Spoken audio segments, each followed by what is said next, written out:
And we're doing this shit again. It is shit shooting Sunday. Again. It's the Sunday after the 4th of July, which was Wednesday, which means that it's the 8th of July. And I am filling time between now and when people get in here. This is the War on Everything edition. We're going to be discussing how the military-industrial complex and the police-industrial complex look a whole fuck of a lot like each other. So strap into that and strap on to Peg a Leftist. We are going to be going over the military-industrial complex, how policing looks a whole lot like it because they're basically the same industry for the same purposes, how it all fuels U.S. imperialism, how the empire spreads to home, and various other shit. To get some housekeeping out of the way, there is a video that I promised to release on the 4th of July. I will not be releasing that until tomorrow because effectively I fucked up and didn't realize that I couldn't just download videos from Twitter anymore. Used to be you could just inspect the element, find the MP4 file, and download the file, but you can no longer do that. It now links to this weird, apparently, playlist file, and long story short, the file does not actually contain the video, so I couldn't put it in a video presentation on the 4th, and ever since then, I've basically not had the time to make it work. But I will be making that work relatively shortly. Additionally, housekeeping also needs me to say that we are sponsored by Brave Browser, the ad-resistant, track-resistant browsing experience. You can download that browser in the description. If you do, it supports the show, so I definitely thank you for doing so. It's also brought to you by Cash App, which is an app that acts as a Federal Reserve note wallet and a Bitcoin wallet. And allows you to spend, I think, both, but I might be wrong, with a Visa card that they send you in the mail. It comes with your own personal little engraving on the bottom right, so it's kind of cool. I put the little Illuminati pyramid thing on mine to spark conversation because fuck the state. Also brought to you by Liberty Mugs. Liberty Mugs are mugs that you can use to piss off your co-workers while also drinking fluids. So consider picking one of those up through the description links. Those things all support the show to make sure that it can function properly. Also, you can go to patreon.com/insanity is free. Check my reward tiers and decide if any of those are something that you would be comfortable doing. Everything helps, like even the dollar level. If like half of my Facebook friends, if like less than 1% of my Twitter followers did the $1 level, I could sustain this show indefinitely and really fuck with the system in ways that were previously not possible. So consider doing that and consider assisting the shows in other ways like liking it, subscribing, sharing, etc. blah blah. But without further ado, let's get to the people involved in today's conversation so far. We got Skip and Aaron back from previous casts as well. I think this might be the first one they've done together on my show. Feel free to introduce yourself, let people know where they can find you and what you do. Go ahead, Skip. This is Skip. I am on Twitter at the Free Rifleman and also Collapsitarian1. And this is an interesting podcast for me because I actually was a member of both of those two branches, both military and police. So I kind of have a interesting perspective to it. And I do maintain contact with people who are still in those. And so I like to have a generalized idea of, you know, what the tempo is and what the mindset and the groupthink, if you will, that occurs within those divisions of the matrix. And I am Aaron at Cape Cod Peace on Twitter. I'm currently active duty military. So I have a unique insight into the latest and greatest as far as the military-industrial complex goes. And although I have to be very careful about what I say and how I say it, I'm sure you can glean what I mean. Cool. So my first question to y'all is, what is your experience discussing this sort of thing at family dinners? Because I think that'd be an interesting thing to bring up as the first point here. Sure, I can take this. What I found was that, for instance, July 4th, I had a little get together with, friends.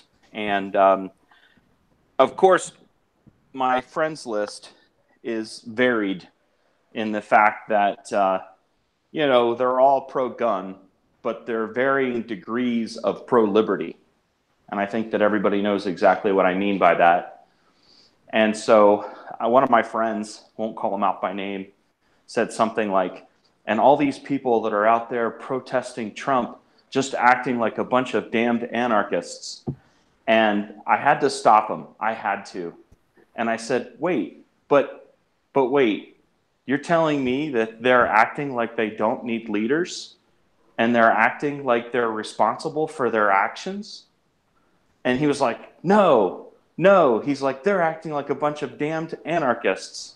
And I said, well, what's your opinion of anarchy? And he kind of gives me this, typical statist, version of anarchy. And I said, what you just described to me is a communist coup. You're describing to me a communist coup. And just like commies have used different names like liberal and the Democrat Party as their cover, you're now letting them get away with using the word anarchist. And I take exception to that. So that was a really interesting conversation for the 4th of July.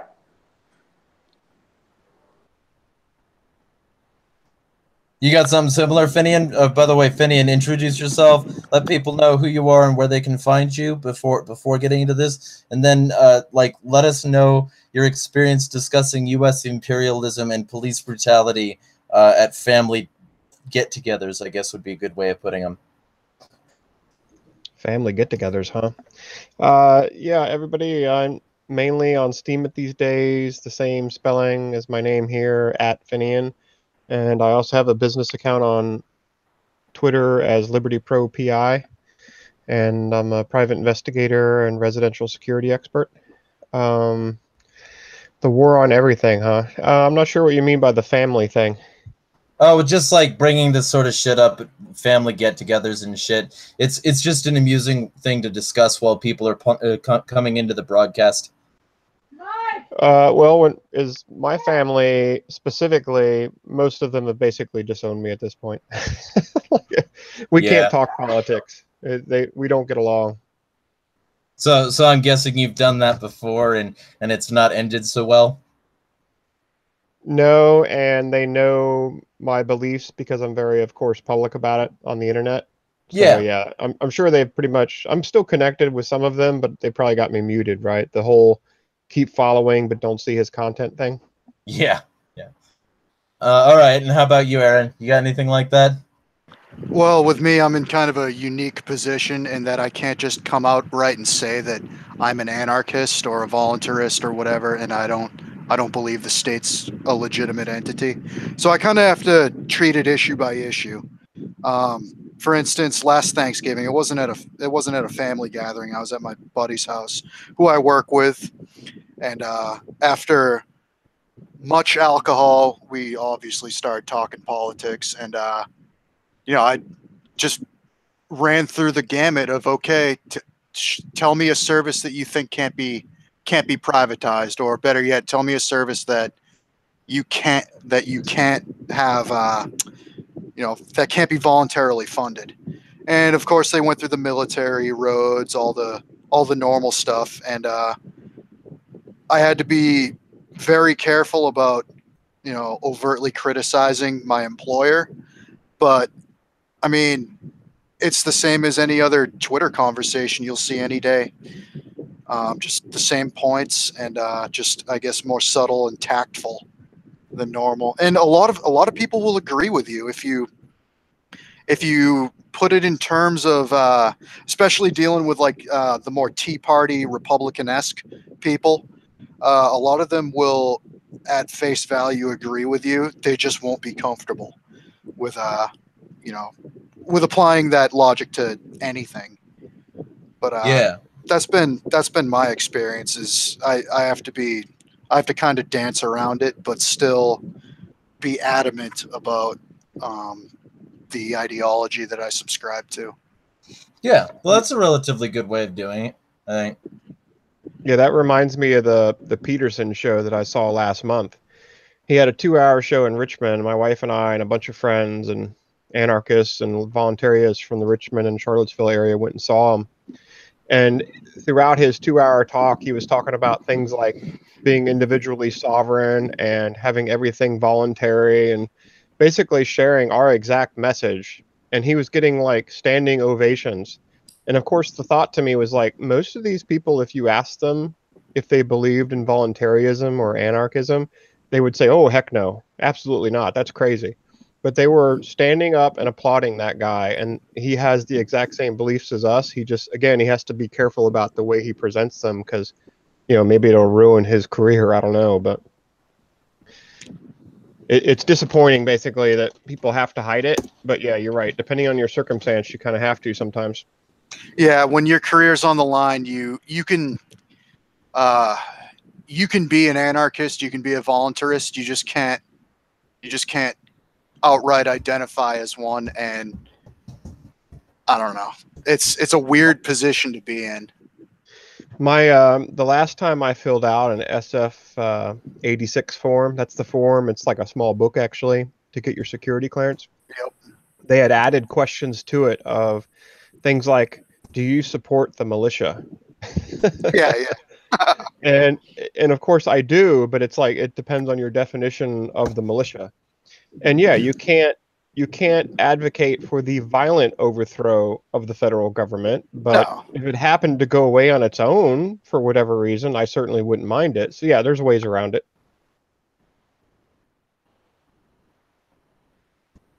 And, you know, I think a lot of this, like a lot of these sorts of issues can be approached from like rote philosophy. Like if you start from a basis of self-ownership, there are very few people who wouldn't agree that they own themselves and should be able to do with themselves what they want.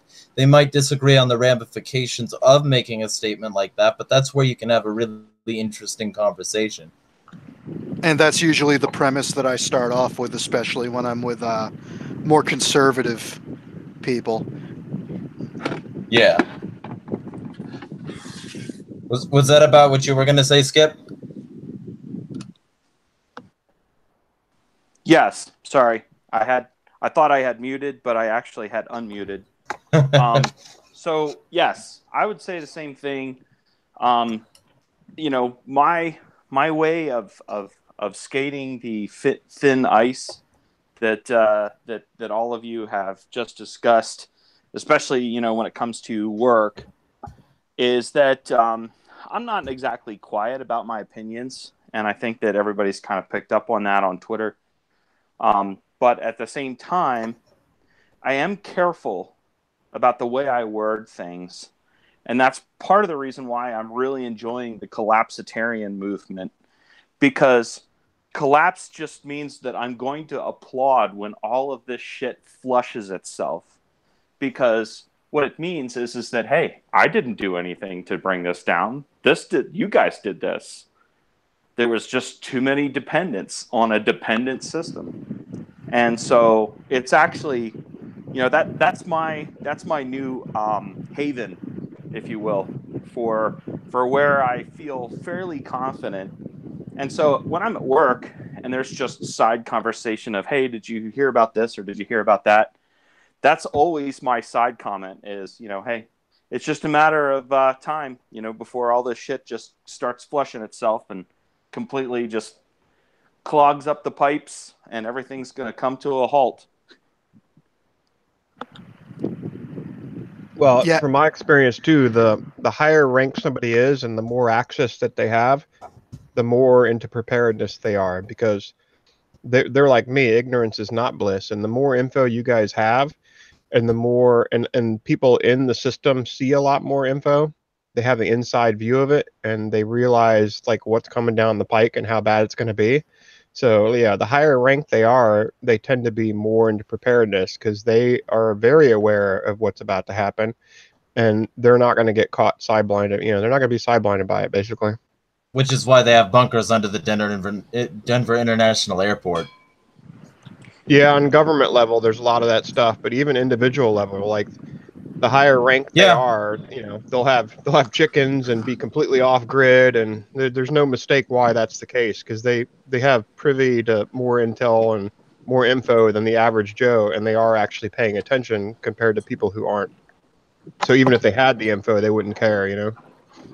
That's actually, you bring up a good point, and I wanted to point this out myself, is having spent a little bit of time with special operations and special operations personnel, and supporting him even to a limited degree now, what I will tell you is that you are not in special operations without several layers of plans if shit goes wrong.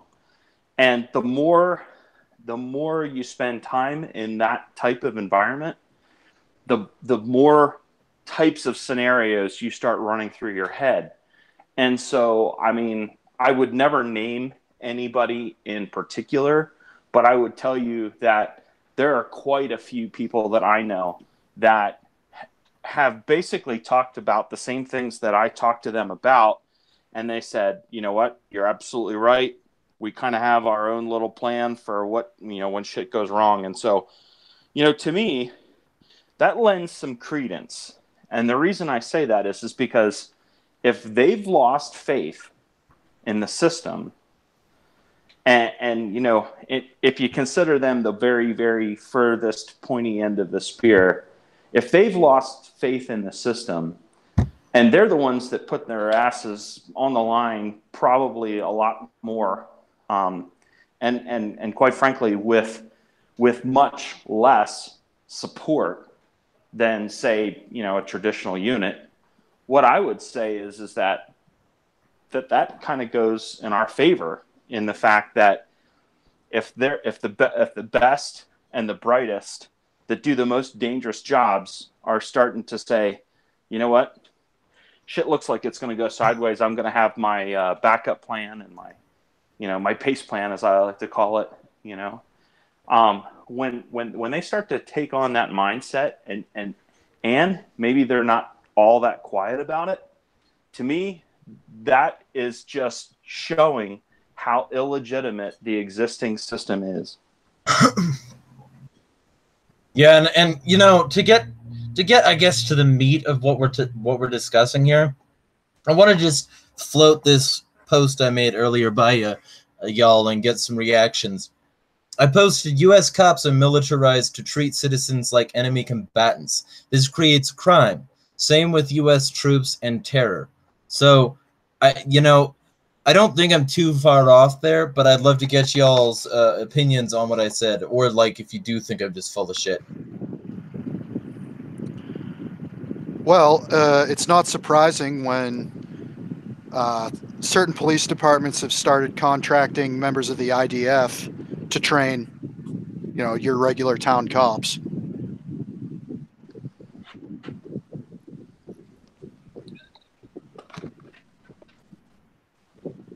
Any of y'all have anything to respond to that? Well, the police forces are also getting federal subsidies on equipment and grants to get that equipment, and basically they're bribing them. Like, here, we'll give you this military gear, but you got to do what we tell you to do when we ask you to do it. That kind of stuff's going on too. Yeah. And like we talked about in the thread earlier, they're purposefully hiring ex-military people that don't have the proper customer service skills if they were to interact with civilians in a peaceful environment.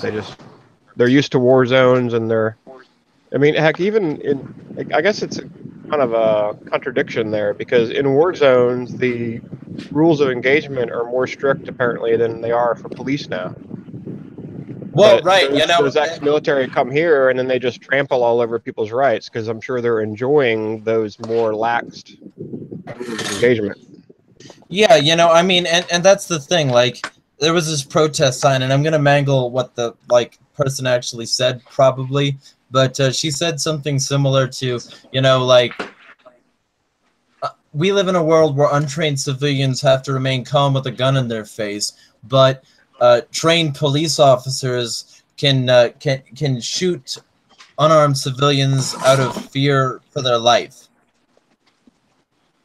So I mean, it's real, and they get away with it constantly. And when they don't outright get away with it, they're fucking when they're not at least fired, they just get to transfer to another department and no penalties.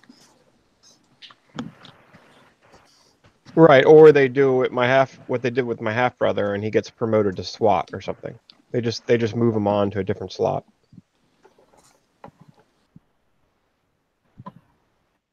That's the police union in action. Yeah, I think the police unions, I've said this before, but unions need to go away. They're completely unethical. They support everyone as if they're but yet just us system never does.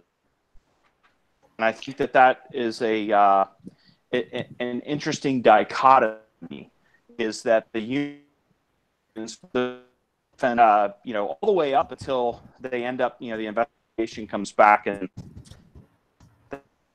say, okay, no, you. But the point is the whole process treats them as if they're innocent. But you will never have that with. If we're with something, there is no assumption of innocence. There isn't. One thing I learned on the Scott Horton show was that when a cop gets charged with wrongful death or murder or whatever, the way that it goes in court is that they call in an expert witness whose expertise is in police training, and if that expert witness looks at the situation and says, yes, the cop was justified in using deadly force, then the jury has to take that into account. And that's something that is reserved only for the police. I mean, if I go out and murder somebody, I can't call an expert witness. That requires the jury to believe whatever he says. Well, and if I can add to that for a second, there are some avenues from a self-defense standpoint that a citizen, and forgive me for making the distinction between citizens and cops because we all hate that, but I just want to, a person who does not have a badge and can get away with murder, for the rest of us that actually still believe in defending our lives, defending our families, and defending our rights, by the way, there is some level of training that you can get that actually will help you. I have attended several really good, law enforcement, defensive shooting scenario type training where some of it is on the range, granted, but there's a good amount of it that's in a classroom. And some of the things that they actually go over are basically, the training, the mindset of the opponent or your attacker. And they actually go into it, and it's the class is actually put on exactly by one of those guys that you're talking about that actually is an expert witness in a court. His name's Masad Ayub. I don't know if you guys recognize the name or not. He used to be I think he was the chief editor of Guns Magazine for a long time. But he has also remained as an active duty police officer for a very, very long time. And I want to say it's the state of Connecticut. As far as the training is concerned, it's good. It's actually really good. as far as the mindset of preparing you for what it will be like, not just at the second where you actually are under the stress of having to take another person's life, but he actually does a lot with how do you deal with it afterwards, and what steps do you take to, these are the events. I'm going to pull a piece of paper out. I'm going to start writing and taking notes. Understand that all of that comes into discovery if the prosecutor decides to, go ahead and proceed with the prosecution. One of the guys that was in my class when I took it, and I took it with Bill Bupert, by the way, at Zero Gov.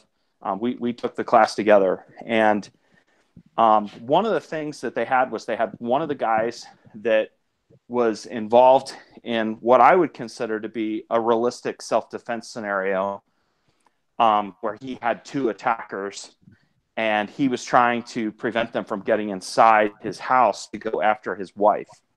And he shot both of them, but one of them, it was like a gut shot kind of deal. And so they ended up prosecuting him and put him through hell.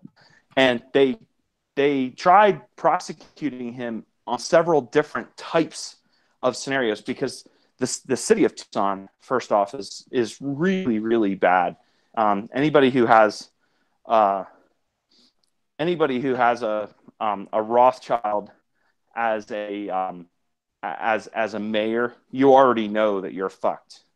And so Tucson's really bad for that. But anyway, they ended up going after this guy, and luckily, after they took practically everything from him, I mean, he was practically in bankruptcy.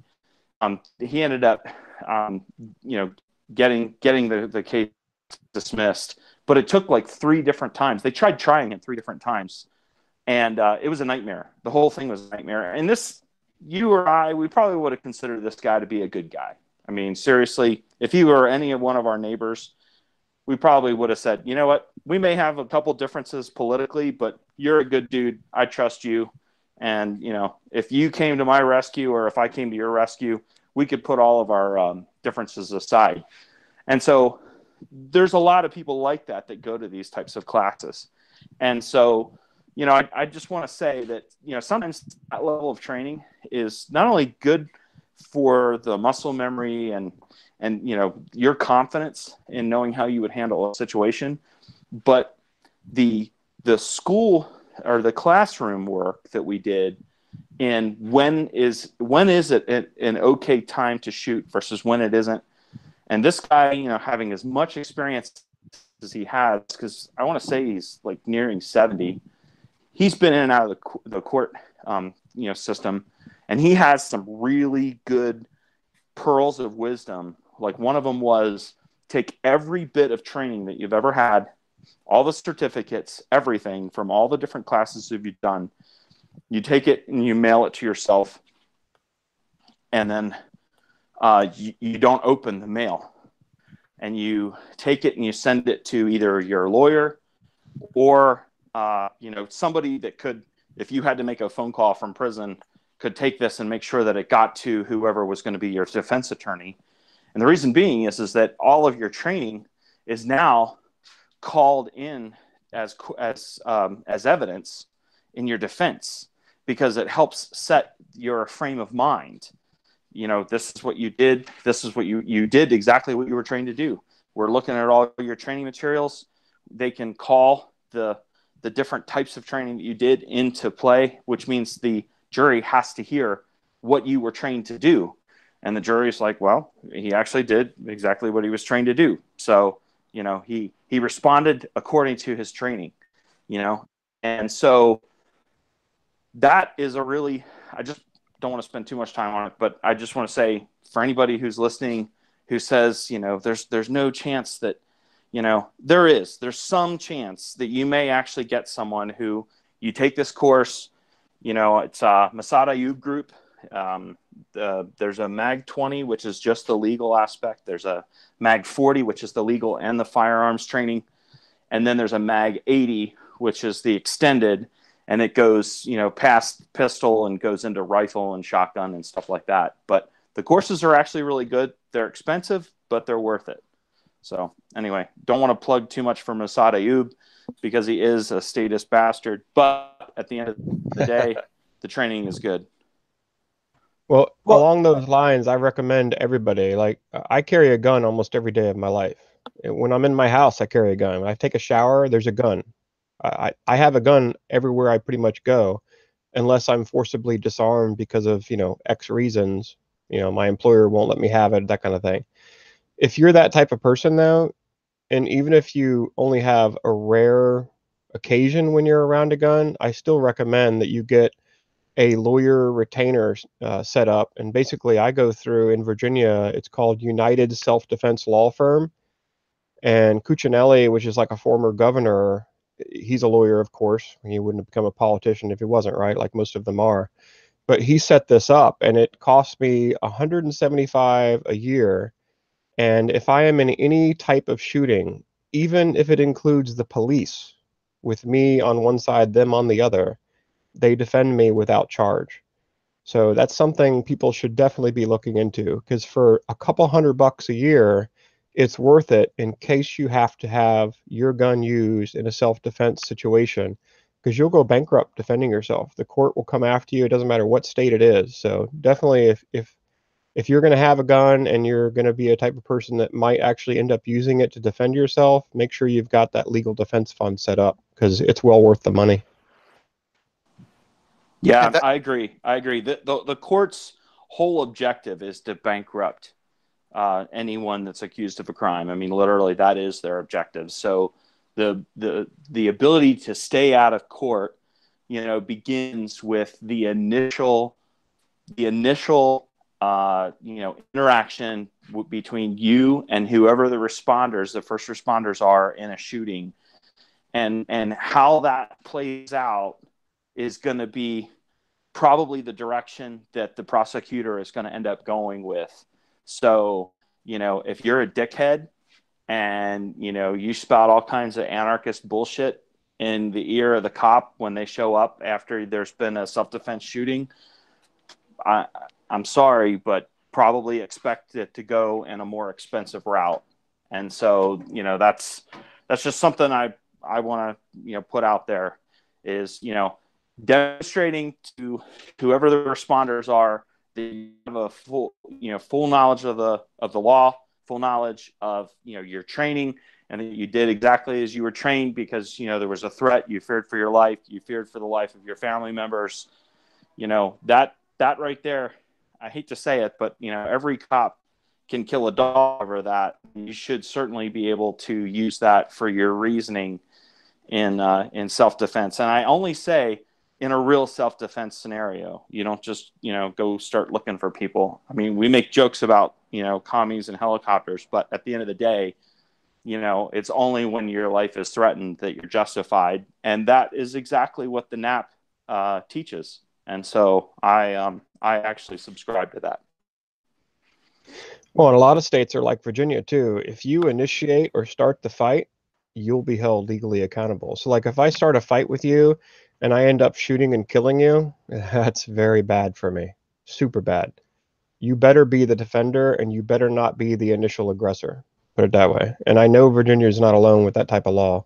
And I support that type of thing. You can't, because people would take advantage of it. They would purposely start the fight so that they could kill you and get away with it. And Virginia, of course, they're smart enough here not to let that happen. Yeah, and I would say, aside from a badge holder, that is usually the case. I would say the only difference is that, the badge holders usually are the aggressors in many scenarios, even off-duty scenarios, like where he killed that fireman, which, thankfully later, I guess they finally decided that he was, I think they came out with a guilty on him. I can't remember what the specifics of the case were, but, so every now and then, the just us system does smile on us serfs, but for the most part, it's really designed to protect the the proletariat and the agents of them. Yep.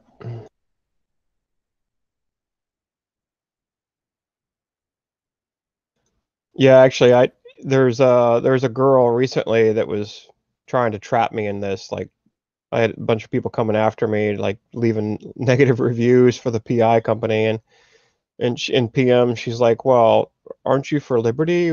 You can't be for the law and also be for liberty." I was like, I don't. I came right out and told her, I was like, "That's a trap, right? I mean, obviously, I'm a registered PI, and even in a voluntarist society, there's still going to be laws." And obviously, I want there to be laws. Like, certain things obviously should be illegal. You know, you're damaging me or my property, or you're breaking your word. So, yeah, stuff like that. Absolutely, you should still be able to defend yourself. Like in Virginia, another good example is, again, if you don't start the fight and you're defending your property, you can still kill somebody. Depending on the circumstances, you know, if you shoot that person and you were defending your property and you didn't start the fight, I hate to say it, but you'll get away with it. Basically, within the law, you were in the right, and that's the way it should be. So I agree. speaking of, I guess, ought statements, let me bring it to this sort of idea. I posted on Facebook a couple. Well, actually, shit, it seems like it's been days ago, but it was less than 24 hours ago. Jesus. Okay. I guess I'm doing something right if I can fit multiple days into my brain in one. Um, WTC, on the 11th September 2001, 3,000 dead civilians never forget. Al-Shifa, 20 August 1998, 30,000 dead from disease forgotten. So I posted that, and I posted it on Twitter too. And I said, if 9/11 is good enough reason for the U.S. to invade foreign nations for almost 2 decades, what should it look like when they bomb the producers of 30,000 needy people's medicines? So, if we're talking specifically, I wanna get like a feel for how people feel about and what they think about the U.S. and its lack of single standards. The fact that it's held to a different standard for its action than it holds other people to, other countries, civilians, citizens, you know, whoever. They all seem to have a different thing that applies to them.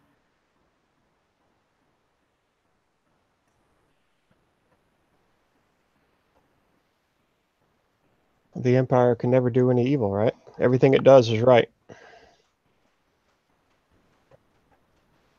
Yeah, you can't just go around holding everybody to the same standards. I mean, what would happen to Israel? Well, they certainly wouldn't be training U.S. police forces, that's for one. Well, yeah. I mean, at the very least, we probably wouldn't be subsidizing their military and enabling them. Well, and keep in... Oh, go ahead. Go ahead. Oh, no. Yeah, we wouldn't be subsidizing their military. We wouldn't be funding and training them while they fund and train us, or just train us, I guess. But we wouldn't hold them in such high regard on the world stage if we held them to the same standards that we did, say, the Palestinians. And don't take me for a pro-Palestine person, because I hate everybody equally. But that's just one of the most blatant examples of favoritism with zero principles that I see in my line of work. Yeah, I agree. I want to second that. I agree. And I came from a pro-Zionist family and upbringing. And I can honestly tell you that, you know, when I tell people that I'm anti-Zionist, I in the same sentence, I try to accomplish that I also am anti any state authority. And that way, you know, it doesn't turn into a, oh my God, you hate the Jews. Well, I don't hate them any more than anybody else. How's that sound? Yeah, you can't supposedly believe and support the things that we do and be for one particular tax farm and make an exception for that one particular tax farm and say that it's okay because of X reasons and be against all the other ones. Like, no, I'm against them all. I don't care what your reasons are. I'm against every single one of them.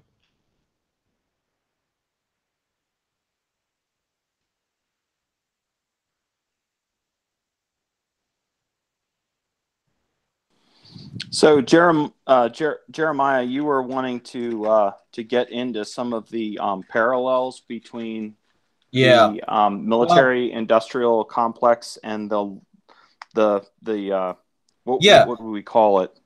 Police-industrial complex. Let's just call it that, because that's really close to spelling the word pig, and I kind of like that. Oh, I like that. Yeah, that's good. That's good.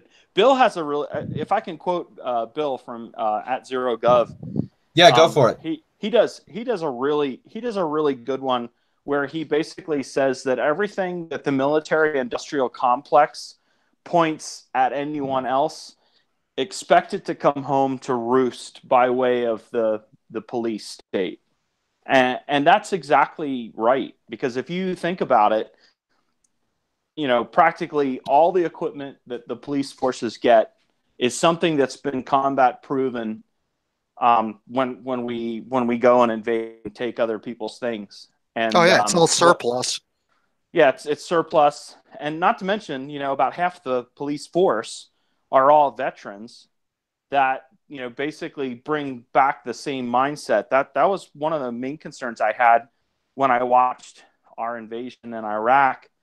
That was really the biggest red pill for me to swallow, because I was still in the service at the time, and I cringed when all I saw was U.S. personnel going door to door, disarming people, and somebody told me, they were like, hey, listen, man, they're taking away firearms that are killing our troops. And for a second, I went Ron Paul on them, and I had only been reading Ron Paul for like 6 months, and I thought to myself, you know, well, maybe we shouldn't be there, and they wouldn't have to be defending themselves from our troops. Like, maybe that's just the solution. And when I said it out loud, that's when the light came on, and I was like, holy shit, this is what it means to be a libertarian. Wow. Well, and it's coming to the U.S. too. I think in the last hangout, I was telling this story about a watch officer, senior intel analyst. When I was witness to it, I verbally heard him say, like, well, they're all terrorists anyway. And he was saying that in reference to a junior analyst saying, should we put this guy on the watch list?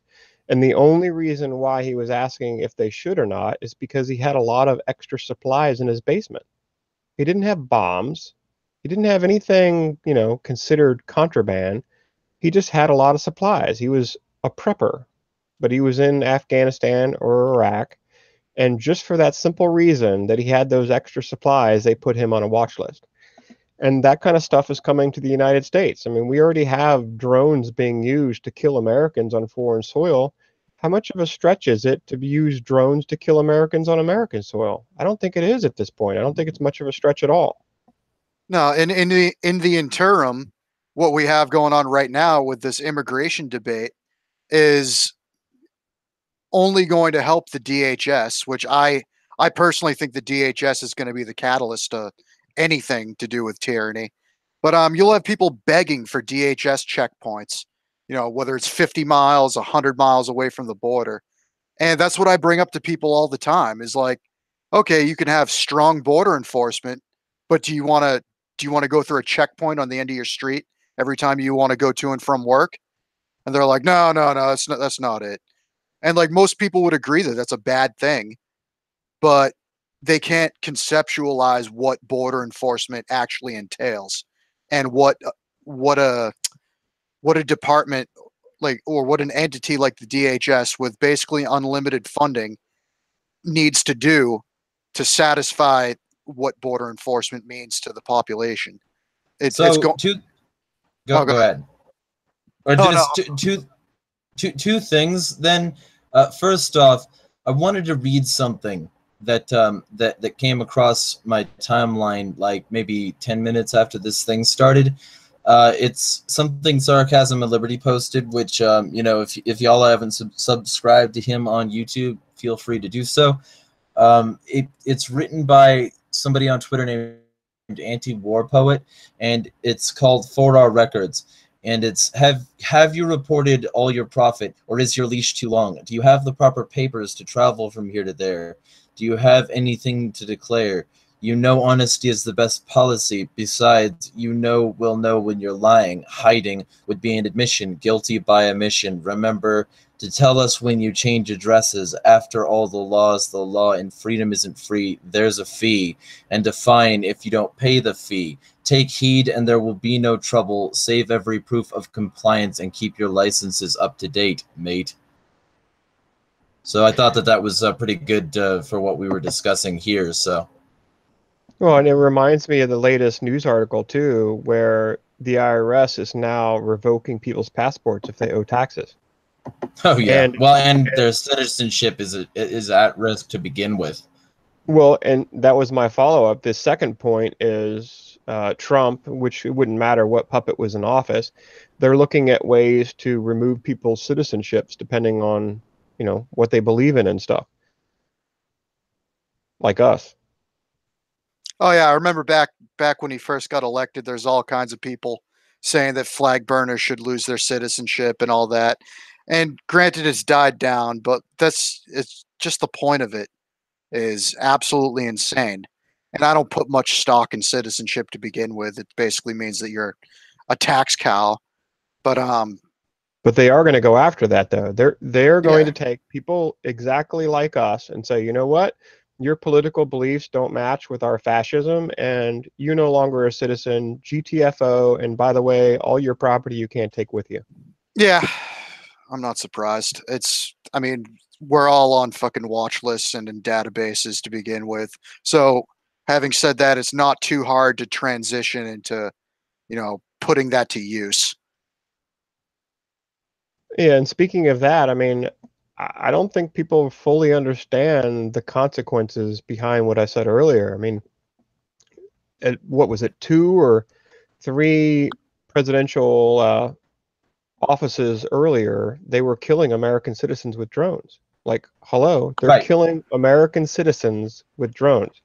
Just because and you know that's a big deal. Well, right, and those are actual American citizens, and you know, couple that with the fact that like Obama's NDAA was basically a citizenship stripper to begin with, and so were certain I forget what the term specifically is, but whatever. Certain planks of the Patriot Act were designed to do something similar. Certain like there's the Smith Act as well, which can remove your citizenship if you go against a government like the U.S. government. In terms of like promoting violent revolution, they can just strip your citizenship. And in terms of the fact that all this rhetoric is ramping up on what to do with citizens, what to do with people who aren't citizens, the fact that everybody's trying to justify caging little kids because their parents came with them over the border.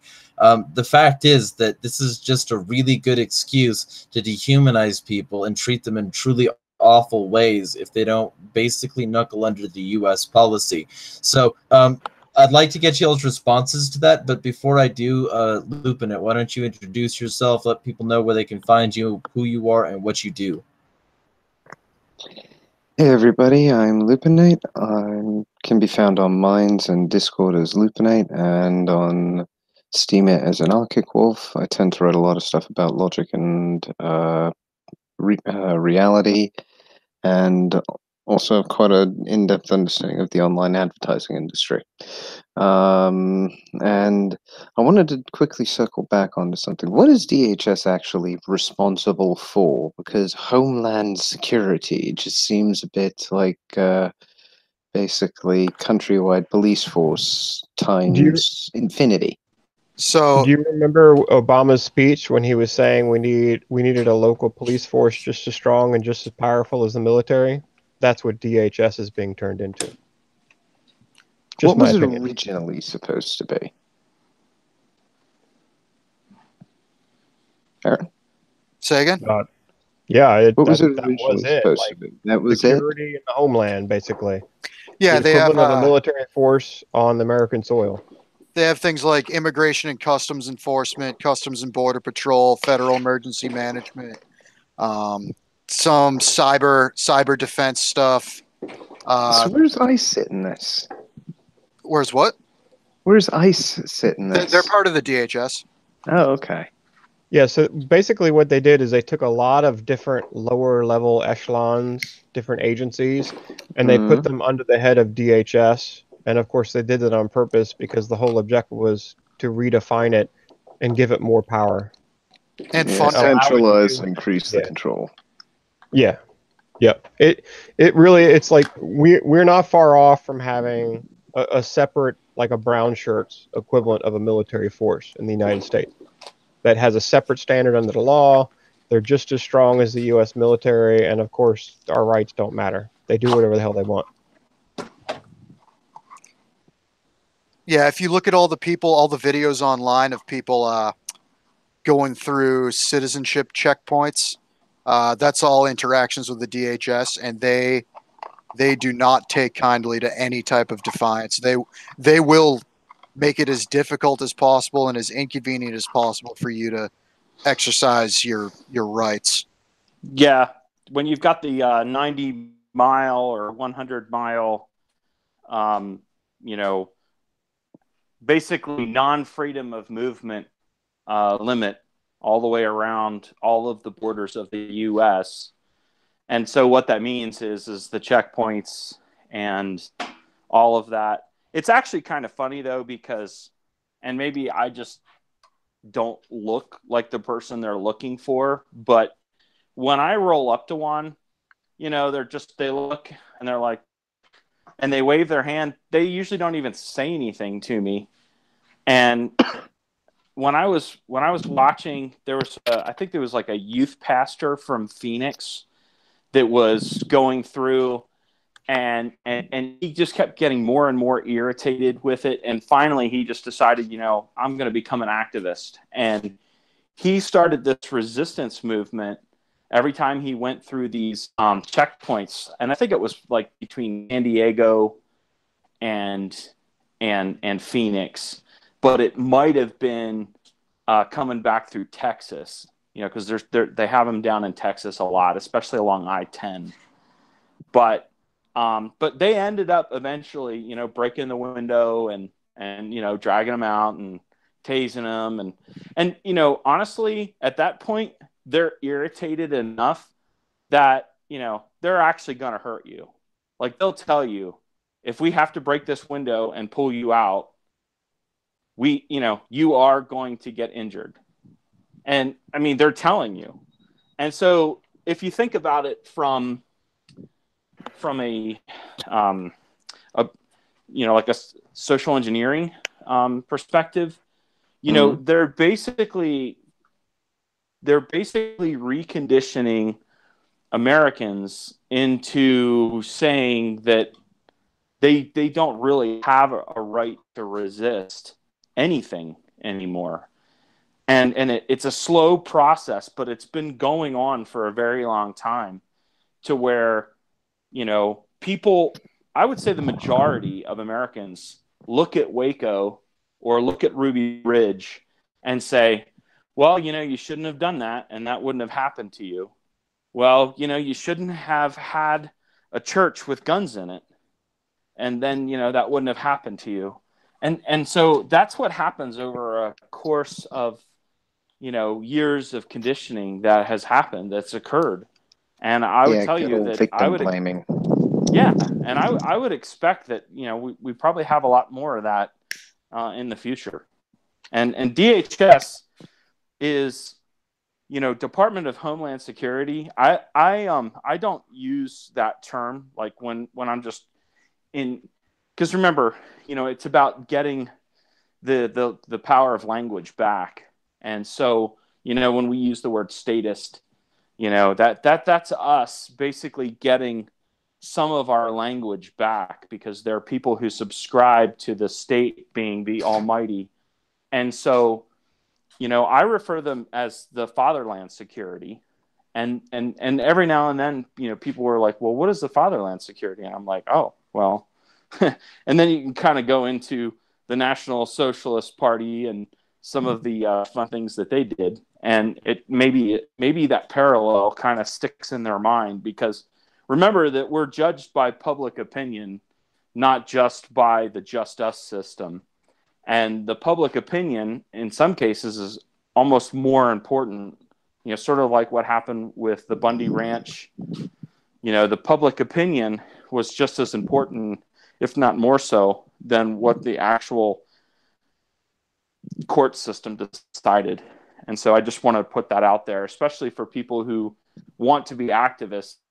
I choose not to be the activist. I just want to be on my way with, my everyday carry and somewhere between, 51 and 71 rounds on my person at any given time.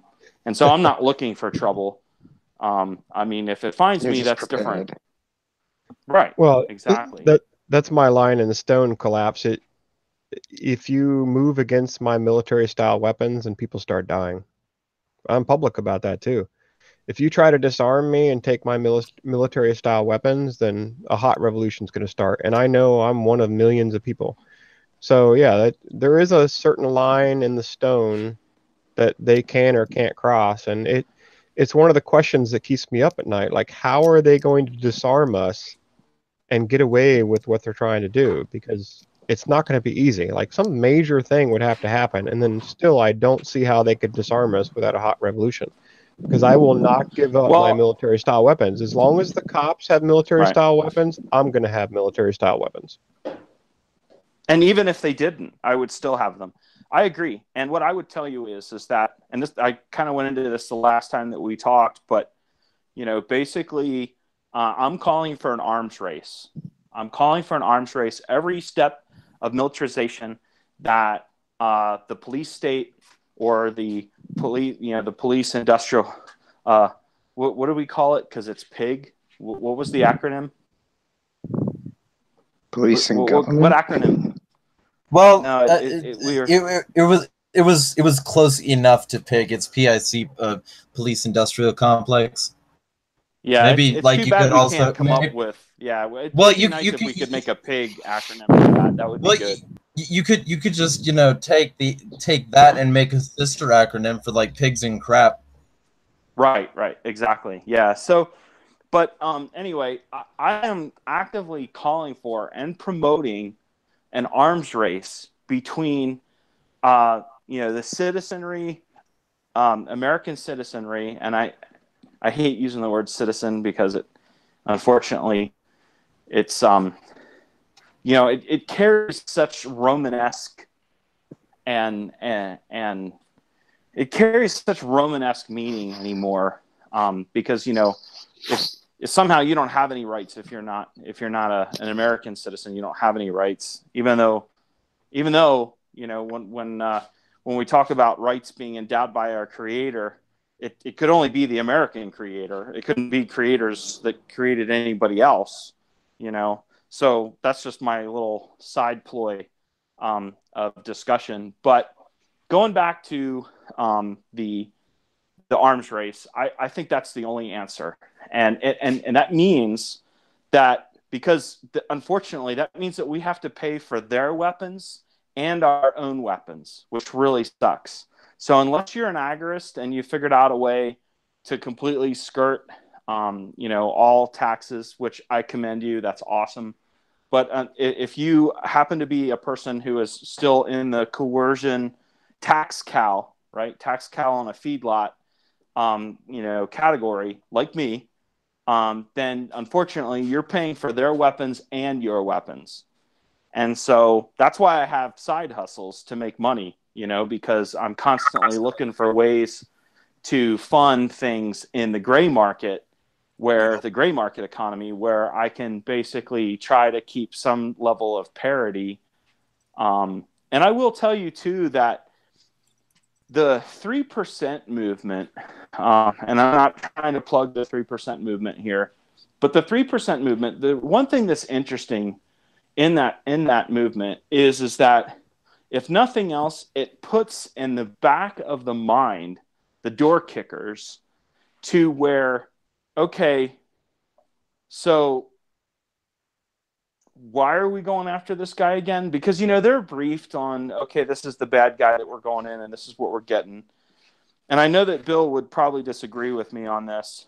But, I still think that there are some there that are like, okay, I'm drawing the line at going door to door taking guns. Now, that's probably not the mindset of every policeman. I would say that the number of people who will just, say, okay, this is what we're doing. It's the law.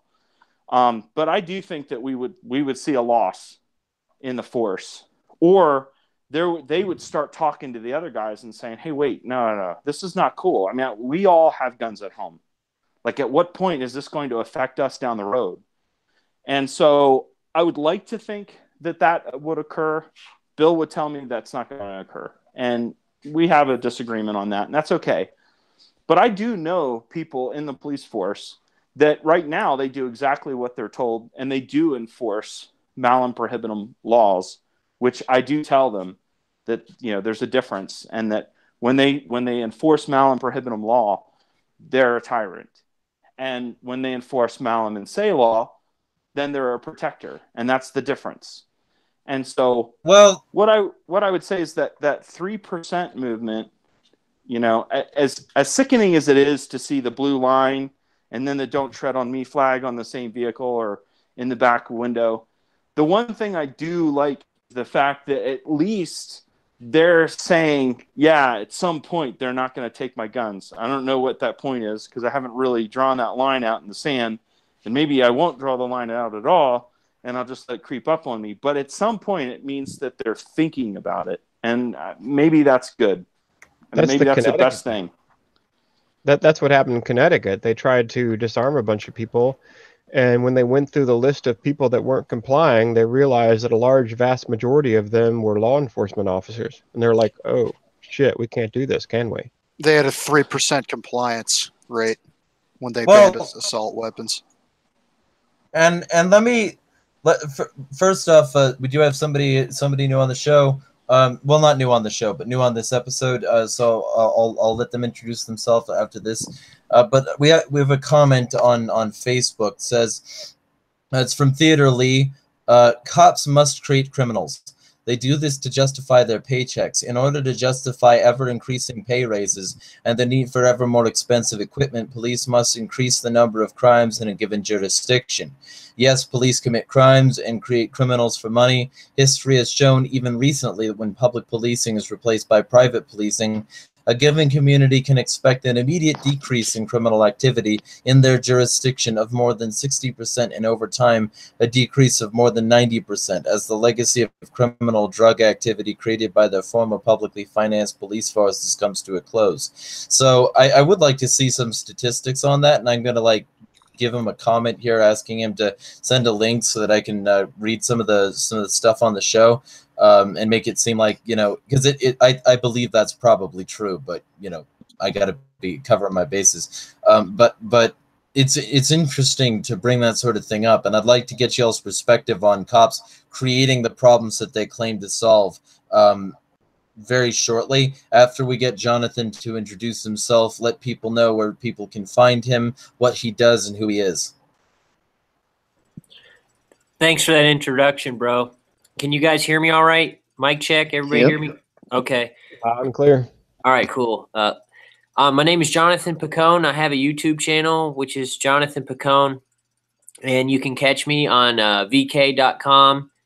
And I am a part of a community on there called Appalachian Guerrilla Shit. So if you guys want to join on there, it's more firearms related for like-minded frequencies with that kind of realm. I'm a former pet in the military. I've done a tour in Iraq in 2005, and I was stationed in Bakuba and Ramadi with the 3rd Infantry Division. I got out for 2 years and was a National Guard pet for 6 years and went back in 2010.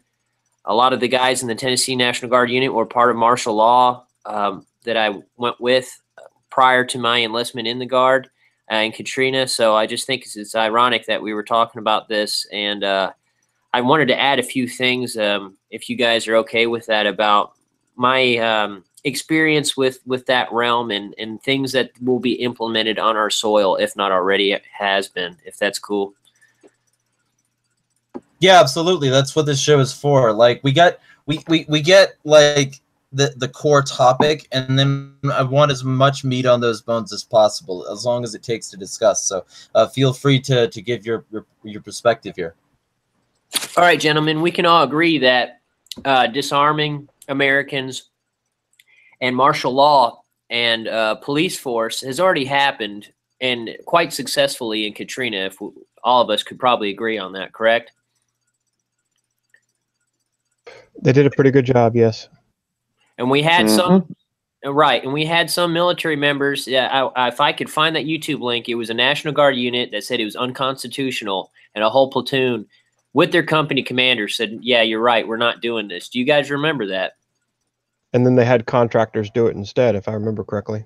Right. Yep. Well, speaking of contractor, I have a friend who was in the military with me, and he went to stay in and do some sniper stuff with a light infantry unit in Afghanistan. So he has the connection point with private security, and Triple Canopy and some of the other ones are hiring prior service guys right now, and saying that they're going to go overseas somewhere. But we all know that they can change overnight and send their orders to somewhere stateside. Can we not agree on that? Absolutely.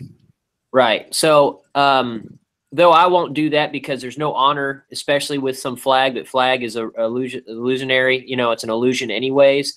But especially the Merc stuff, I have no respect for them because they have no warrior ethos when their flag is just money. Not to say that there's anything wrong if any of you guys have ever done that before, because I was intrigued in it too. But the state we're at with private contracting and private military, it's almost seeming like PMC might be the way they go, because the recruitment for the U.S. Army is at an all-time low right now. I don't know if you guys are aware of that also. Oh, yeah. The Navy's entering, just about to enter a retention crisis. Okay, and then we have the It's gender no fluid surprise. thing. Right, we have the gender fluid thing. So, and this isn't like to say broad statement, but I would assume that if they get desperate for a draft, they're going to get a lot of try to get a lot of people for something. Not only that, we already seen in the riots with the extreme what was it, the Antifa and the quote patriots. You remember that riot that happened? Was it in Oregon? I watched the footage. Was that last week? Yes. Yep.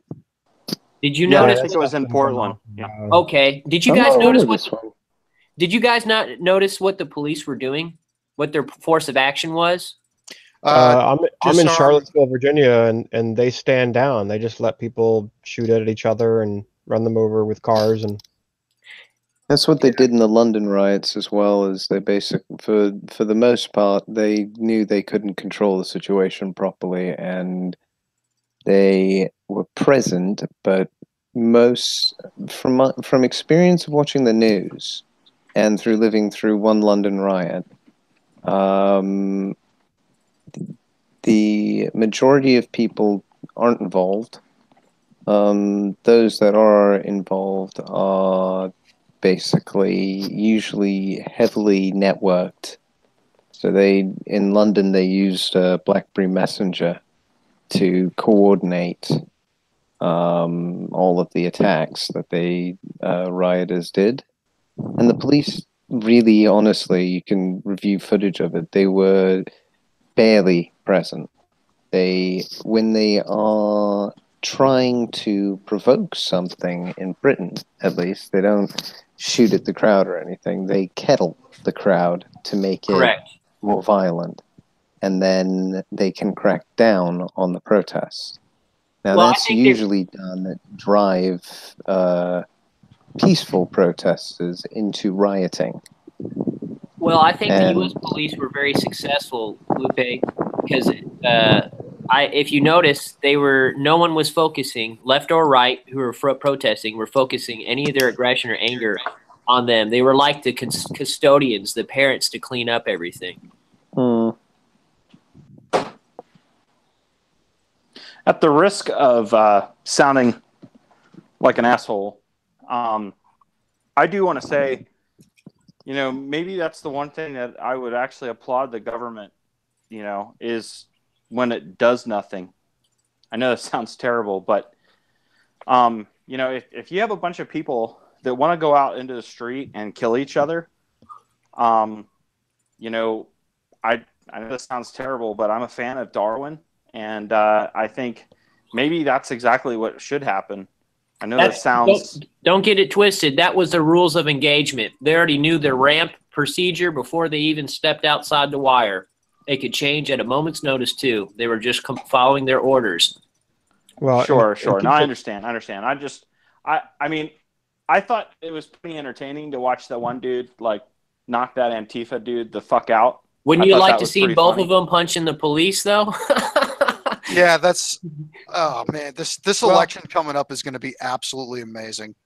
I can't wait. Yeah, pandemonium. Yeah, it's going to be pandemonium. So, I mean, I don't know. And let me tell you why.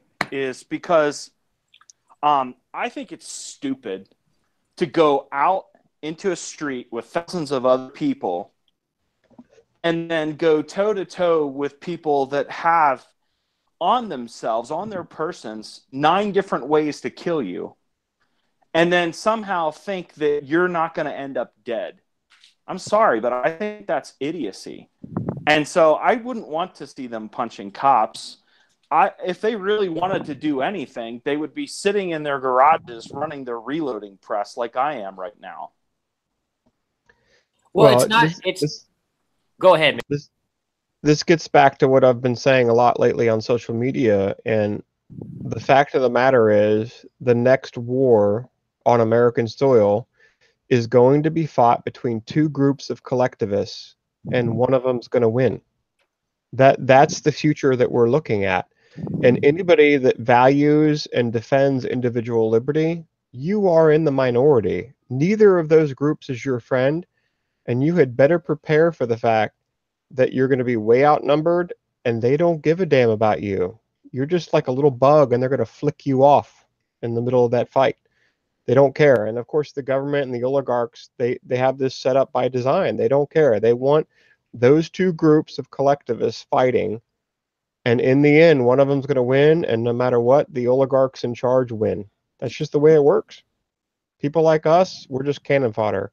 Either you keep your head low and you survive through it, or you're gonna be collateral damage. Yeah, one of the positive aspects about tribalism is that we ourselves are part of a tribe.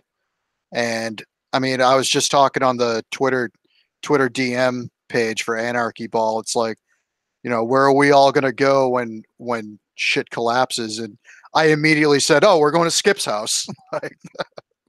So I mean, we do have a admittedly thin support network, but hopefully we won't have to make that joke a reality. Oh yeah, no, absolutely. And what's funny is the irony is that you have no idea how many times in my life I've had people say that, around me, people who just, I guess, know me for who I am. And that is actually pretty comical. But I mean, what I would recommend for people is to do something similar that I have done, which is, build a core group. That core group needs to hold to certain core values, Malaman say crime being one of them, and the NAP, the non-aggression principle, being the other. And then you can branch out from there, whatever kind of ideology. If you have a certain religion and you only want certain people that have that same religion, because then you won't be fighting about religion, because we all know that's the most important thing to fight about. I'm being sarcastic. And so what I mean by this is that, you build your core group, and the idea is not to go out and raise hell. It's not to go out and find the local police department and cause trouble, because that's stupid. Yeah. The object is to just continue to get more and more ready, like I said, in an arms race, and just, basically build yourselves up. And there's no such thing as too much training. I shoot a lot. I spend a lot of time on the range, really good professional training. We have trainers that come to our club that basically give us like VTAC level training on a discount. And so, basically Viking tactics, Kyle Lamb kind of stuff. And so, the more people that you have in your core group that can get that level of training and get that level of experience, you know, I'm not saying you need to grow to 100 people, because honestly, the bigger anything gets, the more watered down it gets, the less control that you can maintain. And, you know, then you end up with a couple NAP violators or a pedo in your group, or a Fed. There's another option. Yeah, That's a gift. I would fully. Hey, I would Collapse, fully I have a expect question. that. Yes, please go ahead. So you're pretty versed with the quote firearms community, I'm assuming, with Kyle Lamb. You mentioned VTAX. I've taken a few of these classes. I took a couple Valor Ridge courses, Hilltop Firearms Training Center. I did a few there. You know, like the typical $500 2-day, 1,000 round count type class. Correct? You've been experienced in that. Yeah, I highly recommend Hendricks those. Eastern Tennessee. All right. There's no such thing as too much training. But what I would say is that if you concentrate all your training in just one area, you know, then, you know, you're only good at that one area, and that's okay. You know, there's some people that just train pistol and they spend all their time on pistol. That's the only thing that you plan on needing, because, you know, say you're a person who says, look, you know, I have money that I need to take from my office to the bank, and, you know, all that kind of stuff. And so this is the only thing that I'm going to have on me. But, you know, I would say Clint Smith said, you know, a pistol's only to fight your way back to your rifle, which you shouldn't have left behind in the first place. And so, you know, there's no such thing as as too much training. And I would say a place to just simply because it actually takes about maybe 60% training on a pistol to be as proficient with it as a rifle. That's just a number I pulled out of my ass. I could be off on that. But what I will tell you is that it does take a lot of pistol training. My level of competency, I might shoot rifle once a month or once every other month, and I find that I need, you know, pistol training 2, 3, 4 times in that same amount of time to maintain the proficiency that I want to have. Well, these firearms instructors are lacking in one thing, and it's no disrespect, because they do teach good fundamentals, good reactionary, reflexive, defensive fighting.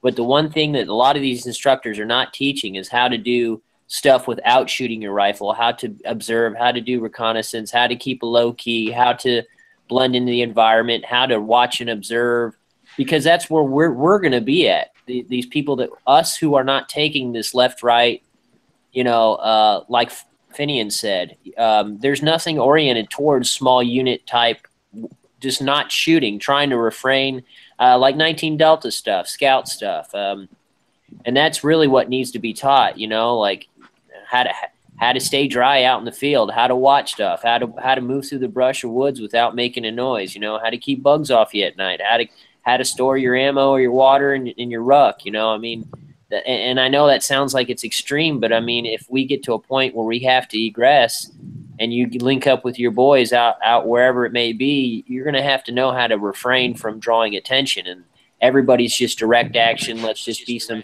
high-speed operator. And that's really a not healthy mindset. No, yeah, you're not going to live very long. Nobody's bulletproof, and I don't welcome the day when I'm in a gunfight. Obviously, I want as much training as I can for that gunfight, but that's the last thing I want to do. And that gets back to the whole militia thing, like we've been talking about it the last few minutes. Like, yes, train as much as you can on a local friend, family level where you can trust everybody involved. There's no reason to get any bigger than that.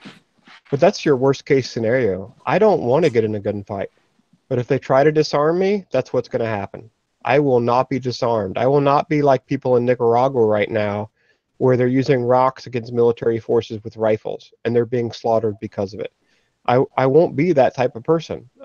There's no way that I will live in a world where I'm completely disarmed and I have a military or mercenary force that's slaughtering me and the people that I love. It's not going to happen. I would rather die in a gunfight right now than see that happen in my future. Not going to happen. It's worth mentioning as well, you guys are talking about how you need to learn how to defend yourself, pick up these skills. That's very important. I'm not going to deny that. It's important to understand how to be responsible for your own safety.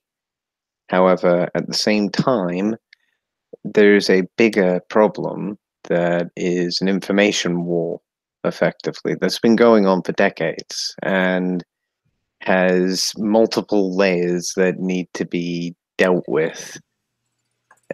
Forms of conditioning done in during your education, or the constant shock treatment that the news gives you. All of these things are effectively by design, and one needs to be aware of what I call narrative crafting, how a story is told rather than the truth. And it's the story of the news, and the story of politics. It's a big ass theater play as far as I'm concerned, and we're just an audience that occasionally gets invited to be an actor in it. And our main bit is just trying to realize that we don't have to watch any play, not just this play.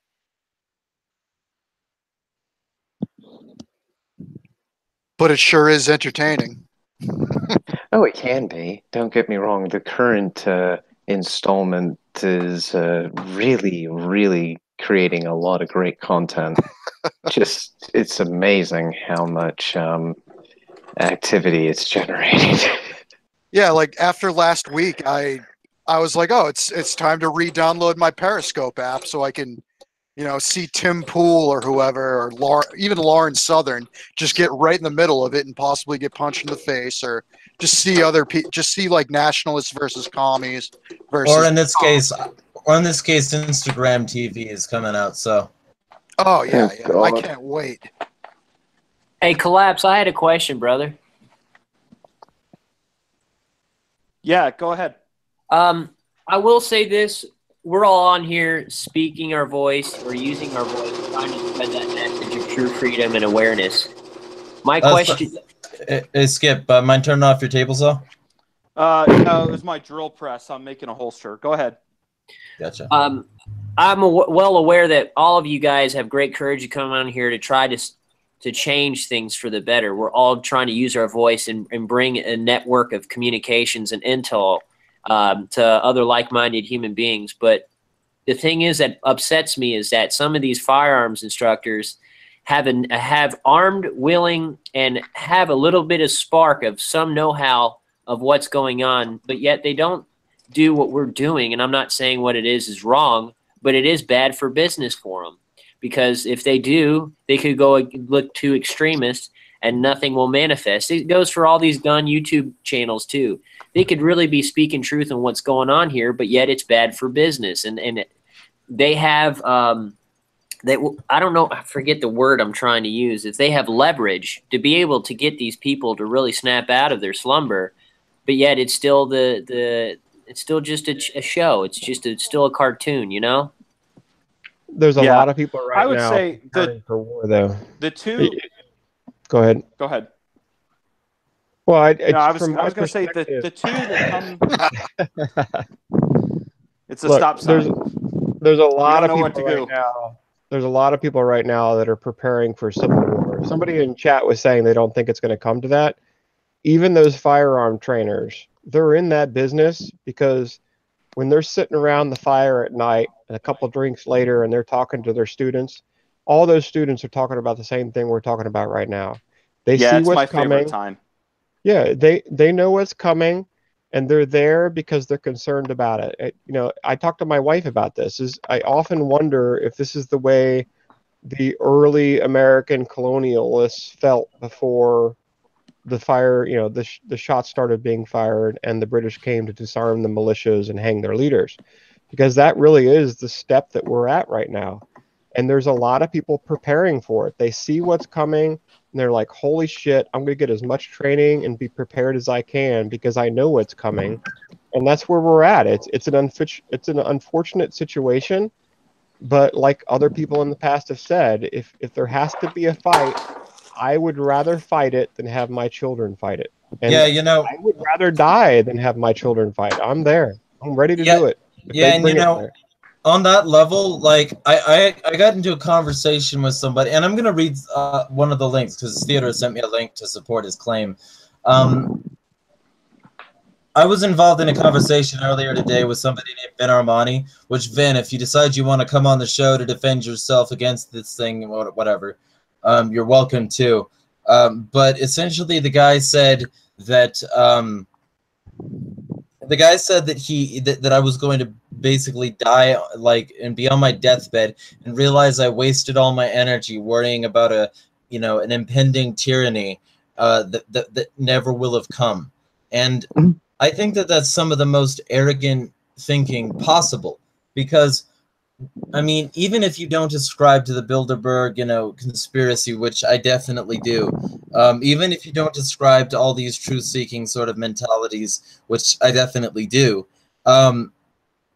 it seems really unlikely that a tyranny will not come to bear if you accept the fundamental premise that we're controlled by very evil people.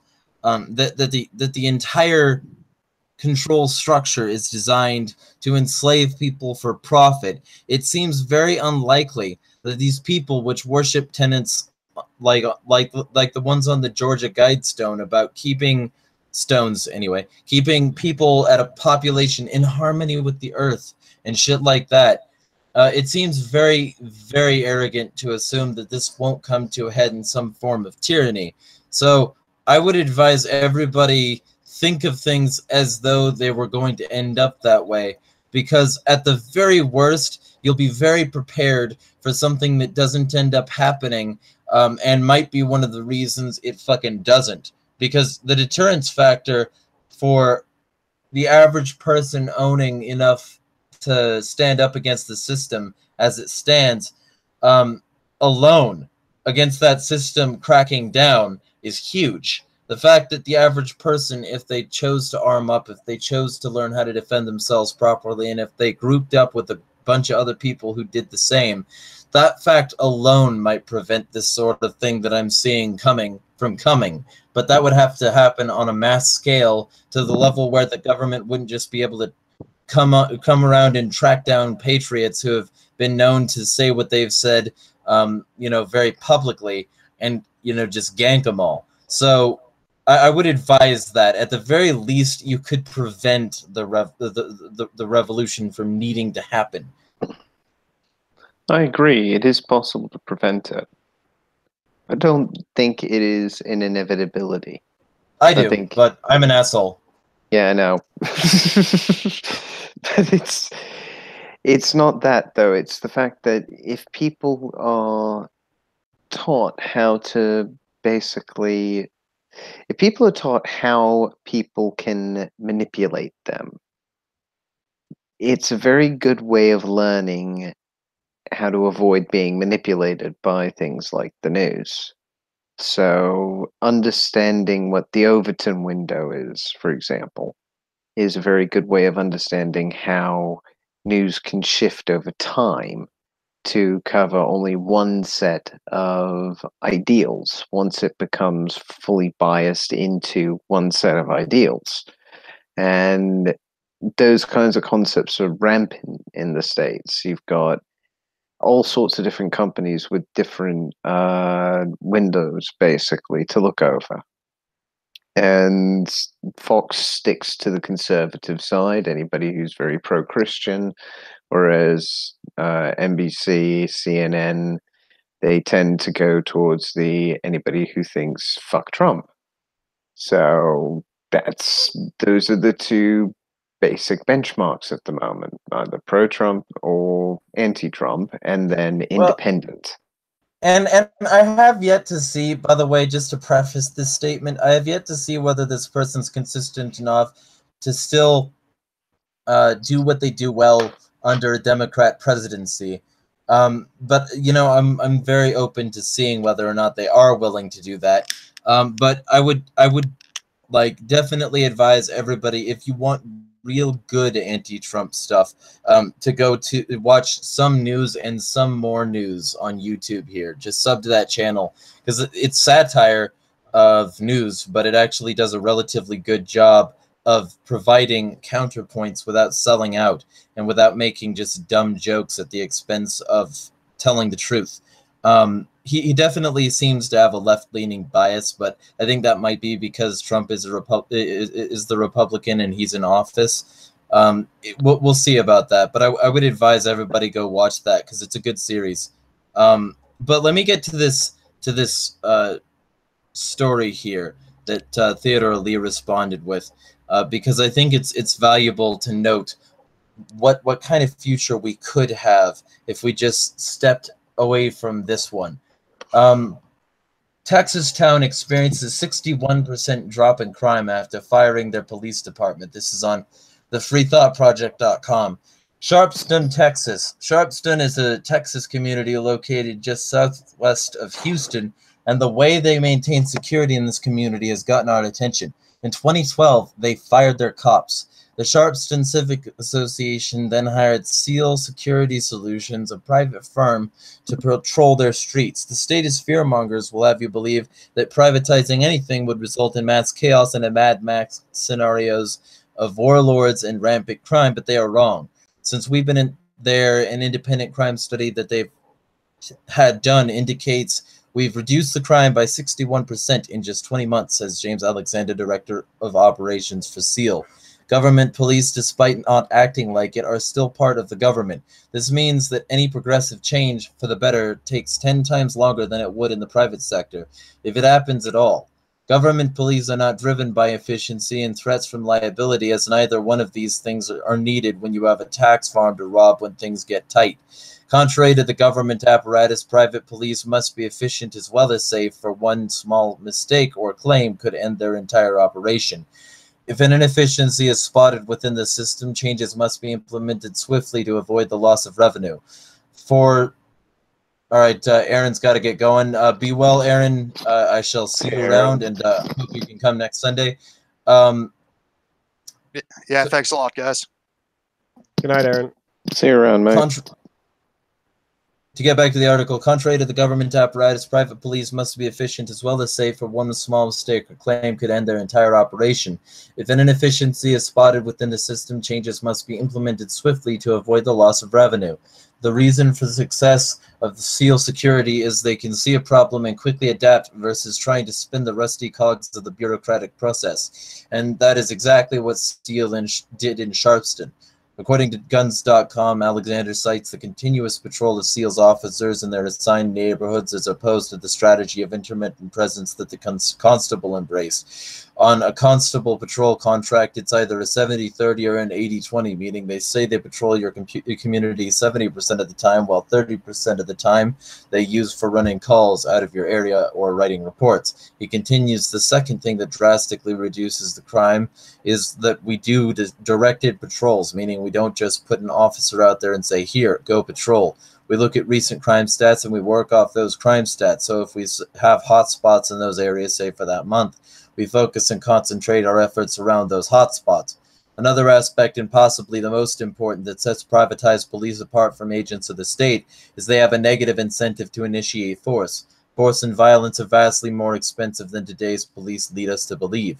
Causing injury or death or wrongfully depriving someone of their rights is very expensive if these costs are realized for the ones who caused them. The state does not care, however. They can and will defer the liability to the tax farm. The act of deferment of liability is a function solely reserved for the state, and it creates an incentive to act in an unethical manner. In the case of SEAL Security, each of their officers, as well as their entire operation, can be held liable, both criminally and financially. This is something about which the state knows nothing.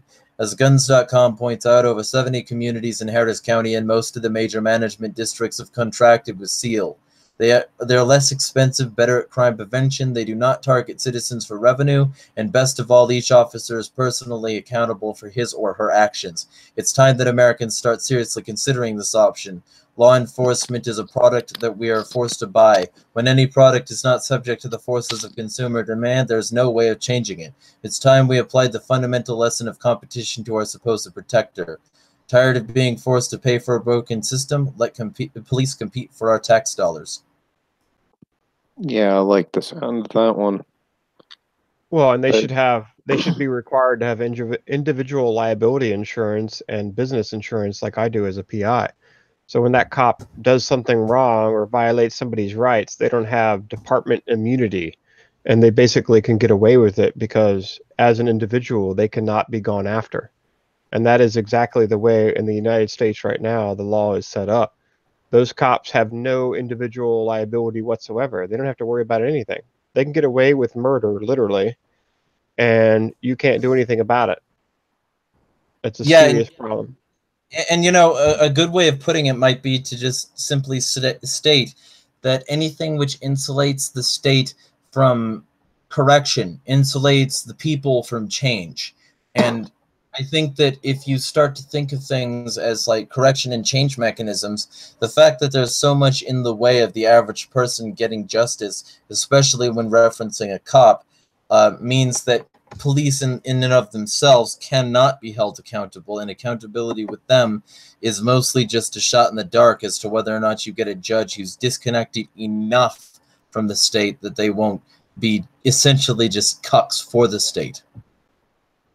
Yeah, the entire system's on their side. They have Commonwealth attorneys assigned to them for free.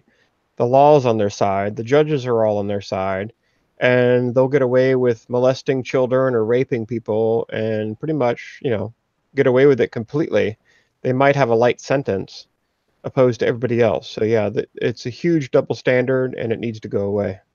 And that doesn't even get into the whole liability insurance thing where the cop shot your dad in the back for no good reason and the dad deserved nothing of it.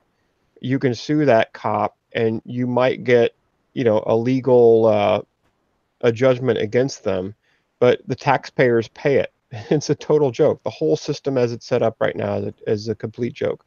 There's no justice. Right, and of course, and I'll let Lupinet speak after this.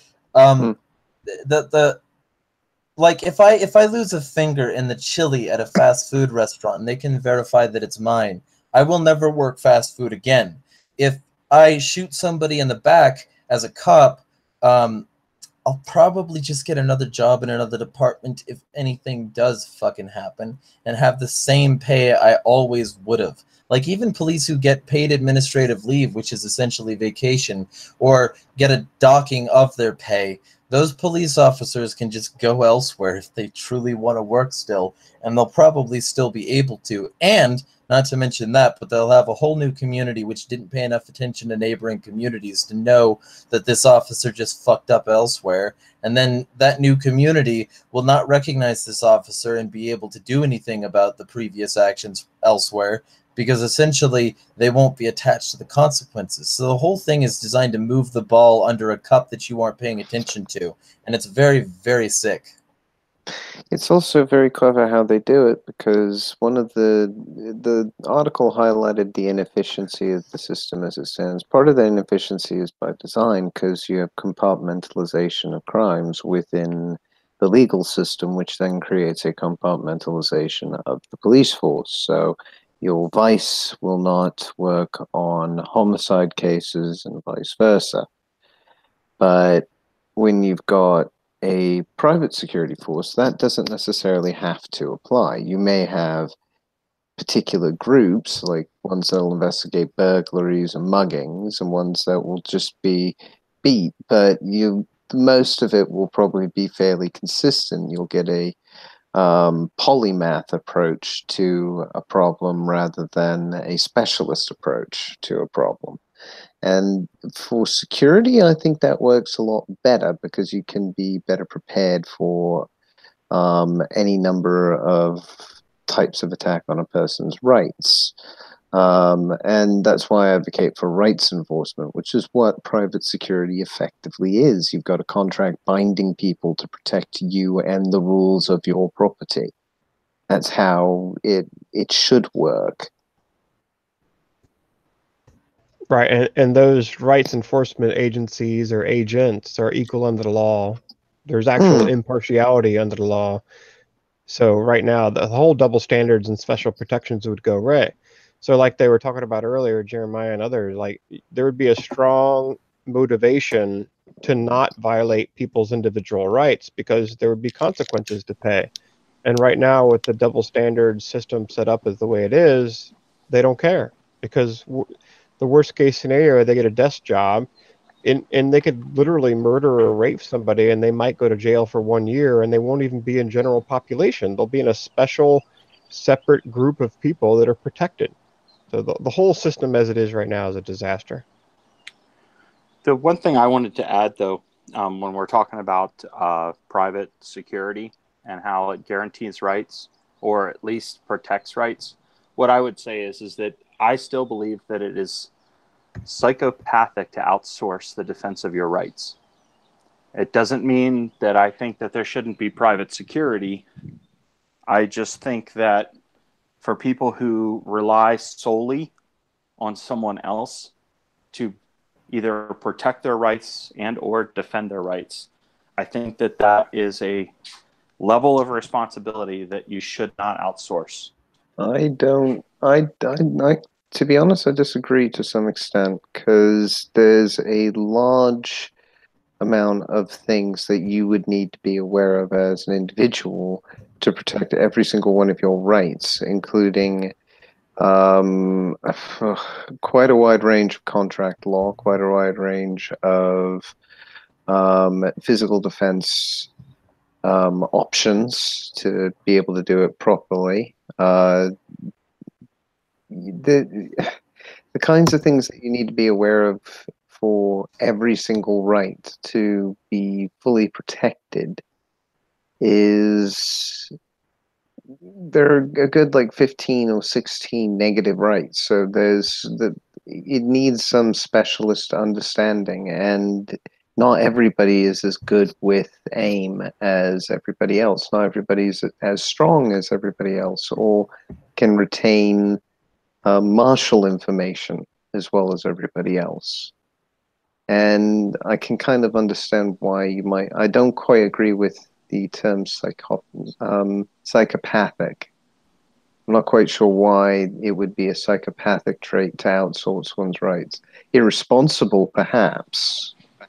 That I would agree with, but not necessarily psychopathy.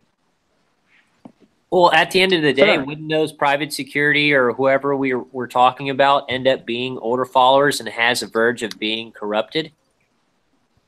Not necessarily, because that's where competition comes into play. Right now, we've got a monopoly provider, and they're all regional monopolies with larger regional monopolies, all owned by the same massive regional monopoly. And that's true for pretty much every single nation state today. If you had a private sector security system or rights enforcement system, it would be much more risky to be corrupt, because all that would be needed would somebody who's fed up with it to get a dog, a gun, and a truck, and they could start up their own defense force like they did in Detroit. So it's perfectly possible to provide that service, and to provide a good service, and not wind up having it descend into warlords, because funnily enough, that's actually usually less profitable in the long run than running an honorable business for that purpose. Well, I'm in this business already, but I'm a very strong supporter of the full body of people being the militia. And by that, I mean like women, men, and even children. Like, your children should know the basics and know how to use a rifle. And if it really gets that bad, your children should be in the fight using those rifles. You don't want it to get to there, but everybody should be trained to arms. They should all understand the basic implements of defense.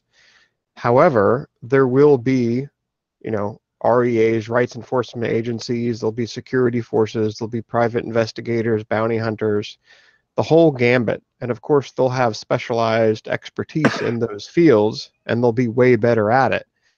That everyone should know the basics to defend individual liberty, but there'll always be specialized forces.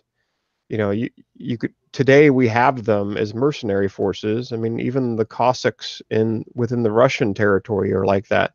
They're given a very large amount of autonomy. They can do basically whatever they want and govern themselves. And in exchange, they give every once in a while expert military mercenary service in exchange for their autonomy. And obviously that group, you could come up with a group that doesn't give that particular service. It doesn't have to be military service, but there'll always be groups that specialize in it, and they're going to be better at it.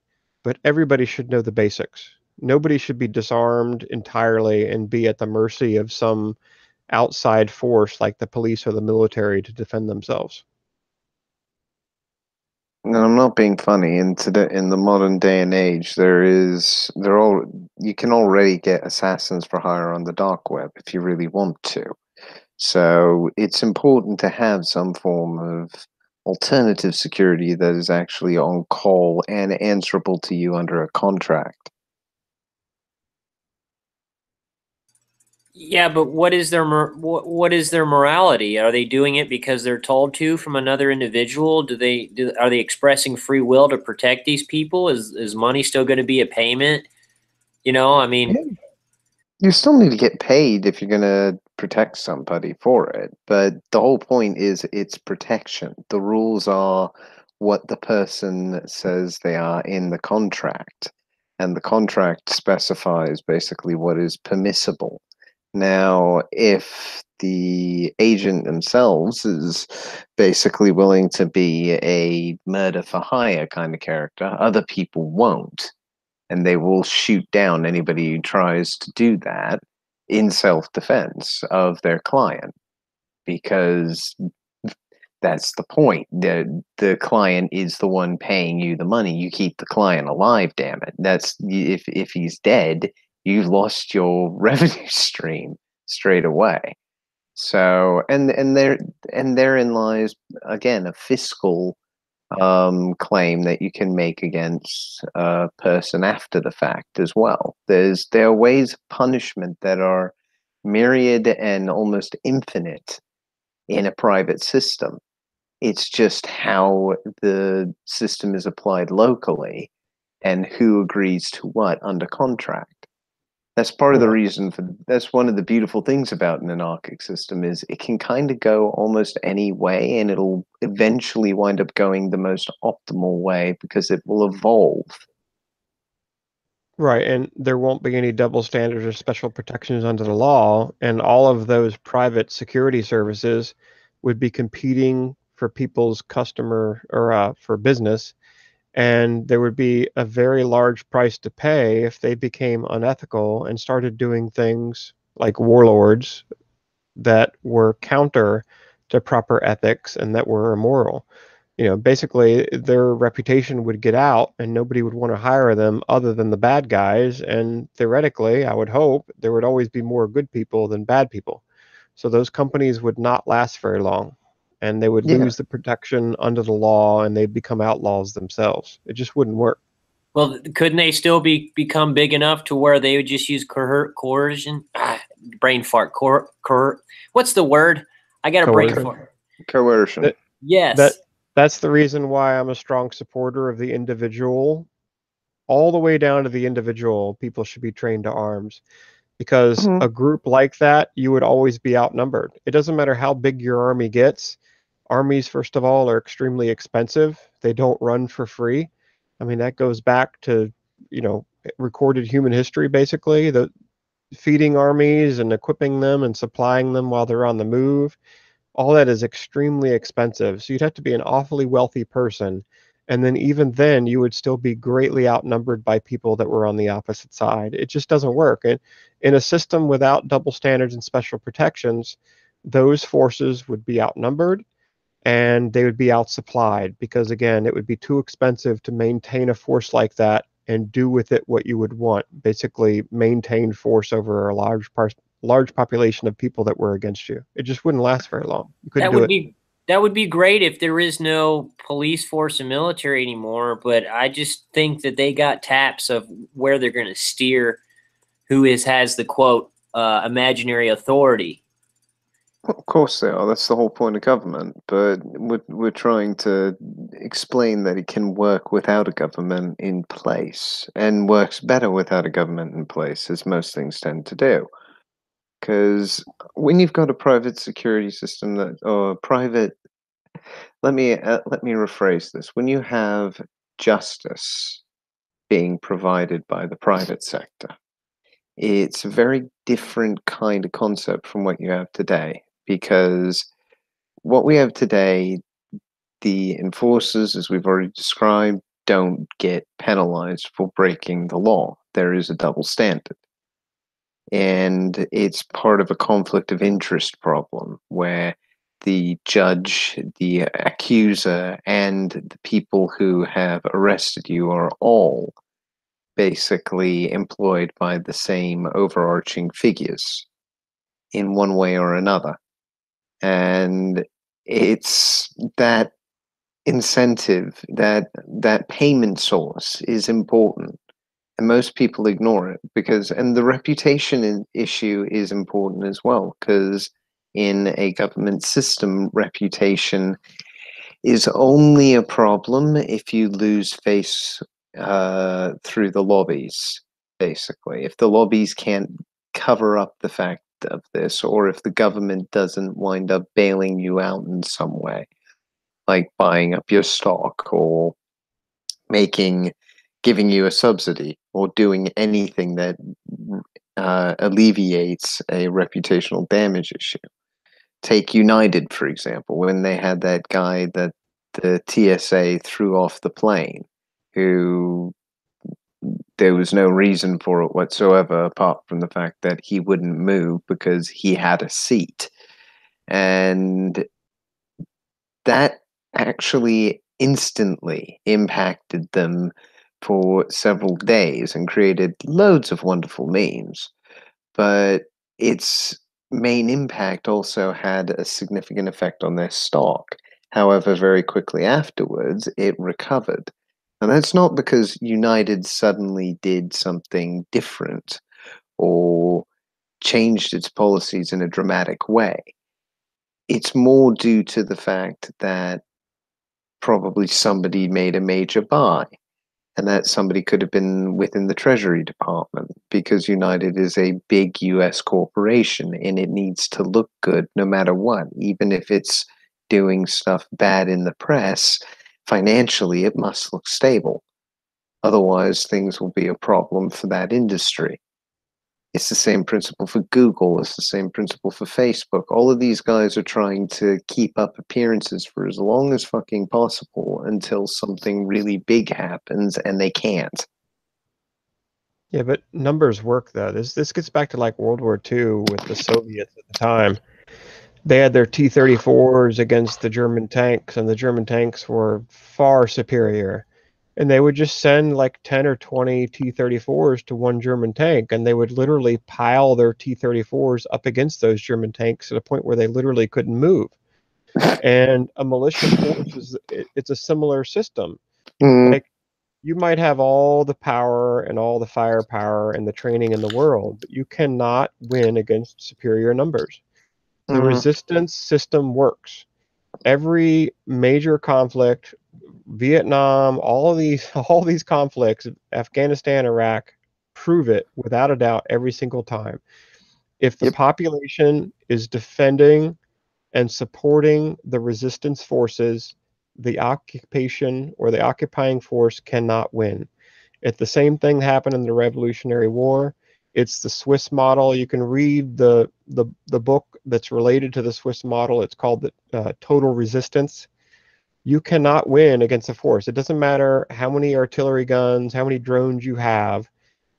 If you are on the opposite side and the populace supports that militia and resistance force, they will win every single time. The only way you can defeat that force is to kill them all. Yeah, literally, glass like, the area. Yeah, use nuclear weapons or some other large-scale weapon to destroy them. Otherwise, that force will win, which is the reason why the individual training as a militia unit and a militia member is very, very important. And it's also the reason why giving up your military-style weapons could never happen. You cannot do it, because once you do it, the whole system that I've just been describing shuts down, and you no longer you don't have the advantage anymore, and you will be wiped out. And again, history proves that fact too. It's the opposite of what I was just talking about. If you're disarmed, you're screwed. So please don't let yourself get disarmed. Personally, I'm in favor of the automated defense systems, you know, home invasion turrets, that kind of thing. Shit, I wish I had one too, man. Yeah, my home defense you have system 3 is seconds body to armor identify and yourself. yeah. Get some body armor and have a military style weapon that fires mild steel core ammo. And if anybody raids your house, just make sure they pay a very high price for doing it. That's the defense you need right now. We're pretty far away from the automated systems. Hey, I'd love them too, but hey, Finian, I had a question, sir. sure. My question is I don't know if you guys are aware of what Henry Kissinger said, that it'll be easy to control them as long as we get them hungry. And I'm wondering, we all know that Tories and these people that supported government, big government, the crown, they're still here in this nation. Their DNA is still amongst us. And my question is, if you get people desperate and hungry enough, do you think that they would turn in their weapons and submit to be able to have a meal? I think a large majority of people will, yes. Yeah, they'll get on that bus to the local FEMA camp just to get a meal. Absolutely.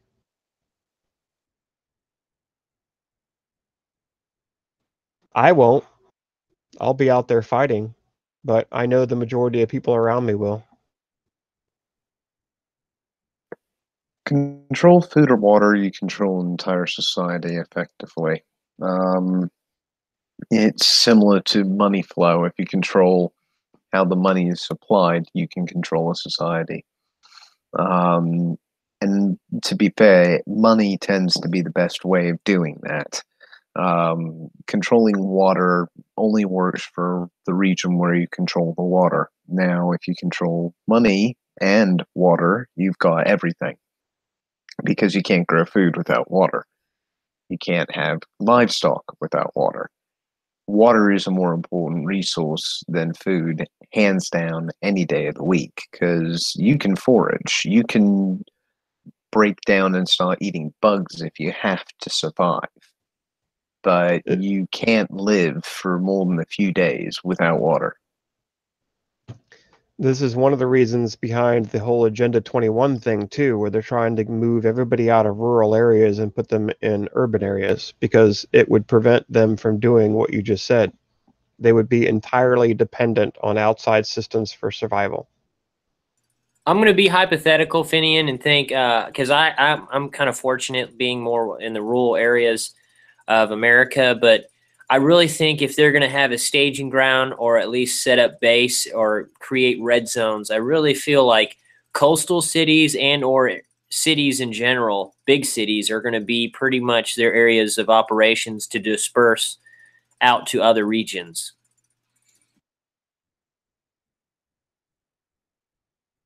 Well, yeah, no matter what we do, we're going to be outnumbered no matter what.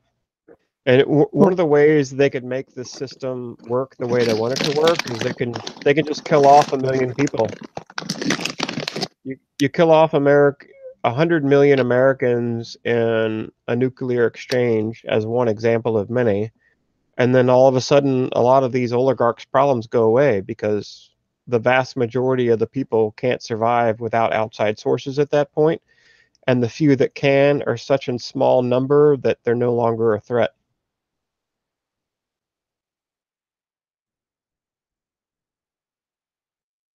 Well, what do you think is going to be the next how is the pendulum going to swing if you had to give a hypothetical or a hypothesis on what the next accumulative movement is going to be to try to spread their tentacles around this nation?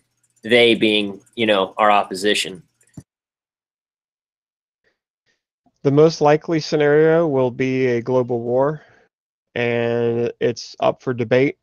Some of my friends, very high-ranking people, think that no nuclear weapons will be exchanged. I don't believe them. I think that some nuclear weapons will be exchanged. I don't think it'll be a full exchange. I think there'll be a limited strike on multiple sides. And that's going to kill off a lot of people, basically. I think that's the most likely scenario, is that there will be a global war to reset everything. If that doesn't happen, or an economic collapse happens before it, then that's the next likely scenario. And by economic collapse, I mean a global depression that makes the Great Depression look like child play, basically. The United States of America, as you know it today, will be a third world country at best, and your fiat currency won't buy anything anymore, which is one of the reasons why I tell people to prepare for the day when your fiat doesn't buy anything, because that's the best case scenario for me at this point. I think in a very near future day, your money, your fiat money, will not buy anything. And you need to prepare for that. And I think that's the best case scenario. The worst case is a full nuclear exchange. Yeah, I think an economic collapse is highly likely at the moment. Within probably very early on next year. At this rate, it's not looking good for the US dollar. But I'm still on the fence about the whole idea of a nuclear war, simply because of the problems around labor and land being lost. The system as it works today works because there is a lot of people in a lot of different places on the planet offering a lot of different types of wages for different types of job. If you lose an entire chunk out of a nation, there will be a huge demand for those jobs to be filled elsewhere, effectively. So anybody who works for a global company will be massively negatively impacted by this. That influence alone will probably hedge some people towards, let's just go for an economic collapse. We can ride that a lot easier than we can ride a global nuclear meltdown.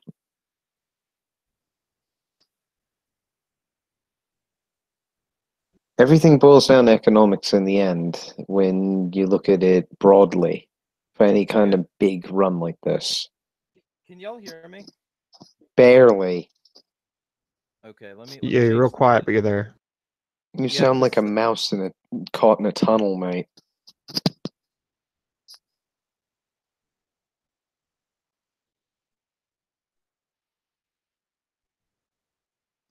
Yeah, my perspective is always better. Sounds better yet. A little better. All right. Yeah, it's fucking weird that like right as soon as I was about to unmute my mic, fucking I get dropped from the call. Whatever. Hello, new listeners. So carry on what you were saying. I mostly agree with that conceptually. I just think people should be aware that the elites might not necessarily want to ride things, especially once they've gotten everything automated.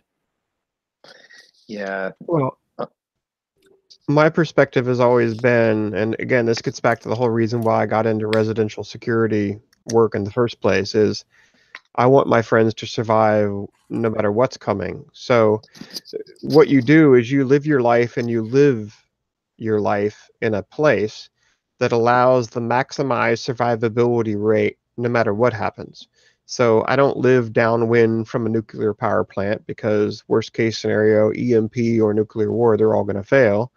And I prepare in a way so that if it's an economic collapse or a full-scale war, I'm still going to be fed. My kids are going to be fed. I'm going to be sheltered, and I'm going to be warm. And, you know, unless you want to die and you just don't care, all of those things are completely survivable. You can today make decisions and start acting very cheaply. It's not like you have to be rich to do this kind of stuff. You can live your life in a way so that you're one of the survivors. And I highly recommend people make changes in their life to make that happen. There's no reason not to. If you want to live, you can very easily change the way you spend your money and, you can change where you live, and you can change your occupation so that you are one of the people that are going to make it through, regardless of what happens, no matter how bad it gets. For me, I agree. Everybody needs to learn how to defend themselves. Not going to deny that one.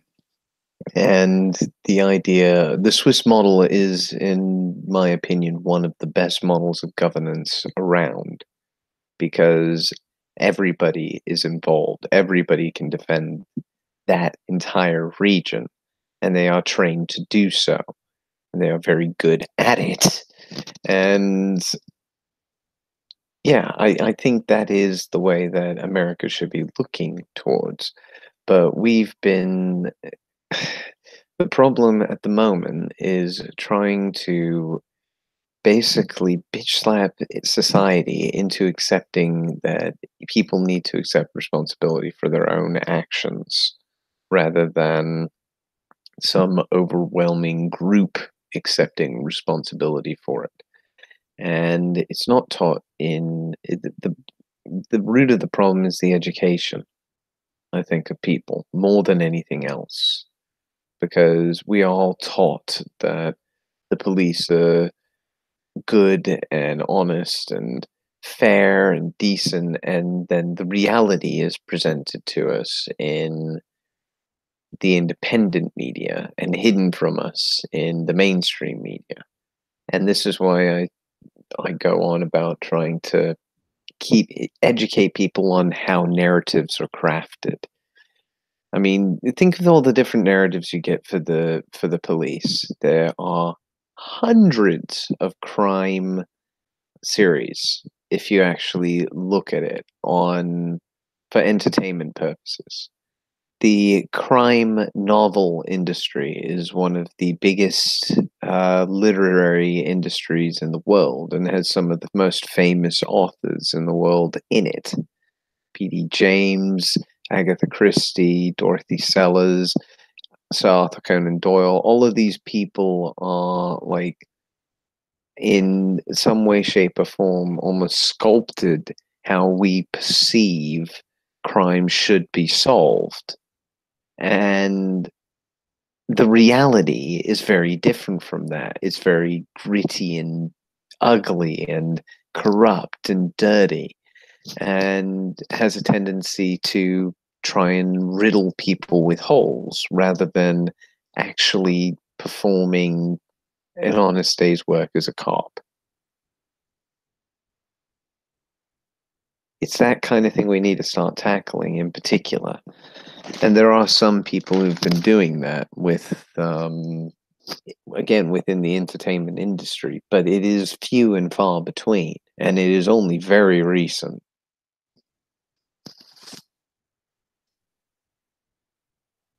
Yeah, I just don't think people should be dependent on any outside sources, basically. The better off you are, and you can't live or survive on your own, of course. So this gets back to the whole community thing. Like, you're going to need a network or a community of friends and people that you can trust in your local area. Otherwise, there's no way it's going to work. And of course, all that's going to work on a barter level. So, set up that network in advance. You don't have to train with those people. Just, know who they are and let them know what services and products you provide and vice versa. And then that way, if you end up needing them, you guys are all going to live and survive together and make it work. And people that don't have those things set up in advance won't be able to. I feel as if they do steer to the narrative that they want, the best outcome they could have is to have a modicum of the civilization we still have now with electricity, running water, internet. Because if they turn everything off, I think there's a chance or a liability that they will lose control because people will start to learn true independence. So that's just something to consider. Yeah, there is that as well. Everybody is now dependent to a large extent on these modern systems, and they work given certain infrastructural requirements. Let's put it that way. People, I think the elites, I think when we think of the elites, we think of them as some sort of esoteric super group, sort of in the subterranean bases, plotting the evil destruction world like Spectre or something else. It's always these evil villains hiding away somewhere, doing business with other evil villains. But they're still dependent on a lot of the same things we are dependent on. They have a greater level of networking and infrastructure, and they have people to do it for them. But those people are dependent on that technology. Without that technology, they lose a lot of their services. And if you lose a lot of your services overnight, people tend to be unhappy and consider that an unnecessary risk. That's my view on the thing. I don't foresee a collapse in which all infrastructure will be destroyed. I foresee a collapse in which people will suffer and people may die. But I have a suspicion it's not going to be quite as predictable as everybody would expect from, or as they at least expect. Let's put it that way. I would say a collapse would probably put them at risk, probably almost as much as everyone else that is so dependent on the system. They certainly do not have any interest for people being self-sufficient, like it was mentioned earlier. I would say that they discourage that. I would agree that Agenda 21 is definitely in place as far as trying to push people toward urban centers. I think that the jobs market demonstrates that. It's kind of interesting to see how things are falling apart for. But yes, it's definitely to their advantage to keep the system up and running, and keep people dependent on it. But there's one thing that I think kind of gets missed is central planning fails. Von Hayek pointed this out. Yeah. Central planning fails, and it doesn't matter how many smart people you have on the problem. If the solution is not a ground up, from the bottom, decentralized type of solution, which is exactly how this country and any other country that collapses would find itself repaired. It wouldn't be some dictate coming from the Mordor on the Potomac that would solve everybody's woes. It would actually be local communities working together, basically figuring out how to plant food in areas that they haven't planted food before, and having a little local farmers market where everybody's, that's exactly how civilization began. And I would say that that's how civilization will be restarted. And in some cases, civilization might not collapse at all for those communities that already have that established and already have that mutual respect between neighbors that say, hey, if I see your barn burning, I'm going to be coming over with buckets of water. And if you see my barn burning, I, would really appreciate the return in favor. Well, and, in saying things like that, you get to a point that I make pretty regularly. And people are always like, well, without taxation or blah, blah, blah, like civilization would collapse. How would we fund blah, blah, blah? Well, we would have to find ethical ways to fucking do that. So maybe civilization wouldn't end. It would just evolve and improve to include being ethical by its foundation and not just certain outlying conceptual ideas that like certain people on the fringe have.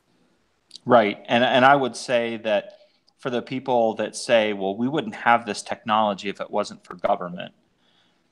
To a degree, there's some accuracy in that statement. For instance, we probably wouldn't have any nuclear technology had it not been for government, who was able to basically leverage, the future generations' livelihoods and the future generations' earnings by way of inflation, to have leveraged the money to go through some of this gargantuan effort. I don't think that nukes would exist if there had not been governments. However, I would say that by and large, most technology is developed by the private sector. For instance, look at most of what you find, internet wise, the idea, was not, it was actually developed, but it was developed by individuals. It was developed by people. And so, who those people chose to work for at the time is really immaterial. The arguments that these things wouldn't exist without government is silly. And so I would say that by and large, civilization would improve exponentially had government, stepped out of the way and said, okay, look, we recognize what our job is, and we're going to stay out of the way of all the other things that would help us grow and make us, more dependent on a system. Maybe we'll stay out of that and allow the private sector to do that. Obviously, that didn't happen, which is why, we're not on the moon yet. Mate, it'll never happen with a government will never basically say, right, we will do the bare minimum that we must. Right. Because there is no incentive for a government to do the bare minimum that it must. If Exactly. it wants to get money or power, that's what it needs to do. It needs to expand. It is Right. It is like, I try to describe things in scientific terms. So my best analogy for government is cancer or a thought virus. One or the other. It mutates every now and again, so cancer and virus still apply. But I think the nature of it is more cancerous than anything else, because it will grow and grow until it kills the host, and then it dies. Whereas a virus will kill the host and continue to have expanded past beyond the host. The idea of collectivism is a thought virus, because it constantly mutates every time somebody else picks it up into a new form of collectivism. But the idea of government is more of a cancer that is caused by the thought virus, collectivism. It could be a zombie apocalypse. It already is, mate, but we've been zombies for a very, very, very long time, and we've been creating mini apocalypses constantly throughout our history. We've done it with less and less frequency as communication has evolved. Yeah, I don't define people as zombies anymore. I call them dangerous robots. Well-programmed and dangerous robots. And That we're already just makes living them amongst them. sophisticated idiots, though, to be honest. See, but if there's zombies, then they're doing it unthinkingly. A lot of these people do think about it, and they just don't think about it enough to know that all their shit that they throw at other people is going to splash back on them someday. I just say people ethically they're immoral too. Well, they're immoral too because they don't care about you. That's one of the reasons why at the very beginning of the call I was saying, like, the next war will be fought between two groups of collectivists, and they literally don't care about us. That's the main issue that people like us need to be concerned about, because those dangerous robots or zombies, whatever you want to call them, they literally do not care about us. We will be the people that will be disappeared at night. We'll be the ones being shot and arrested. And the vast majority of people around us will not give a damn. They just don't care. And nothing that we will do will change the fact that they don't care. And we need to prepare and realize that as facts and, act accordingly, prepare accordingly. Then my advice, invest in some landmines, mate. Claymores. Yeah, secluded with a large community of people with you, right? So you could defend yourself. Yeah, precisely. Just say this. Just put up a little fence that says minefield, and everybody's cushy. HESCO barriers. HESCO barriers are helpful. What are they? Those are the large blocks that you see where it's basically like an external cage, and then they fill them with dirt and rock. They're made in Nashville, by the way. Some of them were. Yeah. I got to see one in person. there's some really good ones they've had to come out with in London to stop the trucks of peace. They basically shoot out of the ground when somebody gets a bit too close to the side, and will any vehicle that runs into them, it's just totaled. It's basically a giant rod sticking out of the earth, and I've seen the testing of it, and the truck's just basically cut in half practically and bend around the pole. It's quite amazing how damaging it is to vehicles. Hey, Lupinit, what do you think's going to happen with most of Europe since they're all pretty much disarmed? I mean, what is the outcome going to be for those people? Well, you say that, but at the same time, there are loads of people who somehow get shit tons of AK-47 smuggled all throughout Europe. So I'm not convinced that Europe is really that disarmed. I think it's just not very well recorded how well armed it may actually be, and who has the arms, to be more precise. So you're saying there's more British citizens that are discreetly owning weapons as the same magnitude as us? Put it this way. I will not say that London has a very high arm rate, but the rural areas of Britain, which are still fairly well populated, to be honest, only like I'd say it's probably about a 50-50 split rural to urban over here. And the push hasn't been to get more British people from the rural area to the urban area, nor has it been that case for France. It's been a push to get migrants into those areas to try and swing popularity and to swing the vote. But it as you can see over here, it's not really working that well. In Italy, it hasn't worked at all.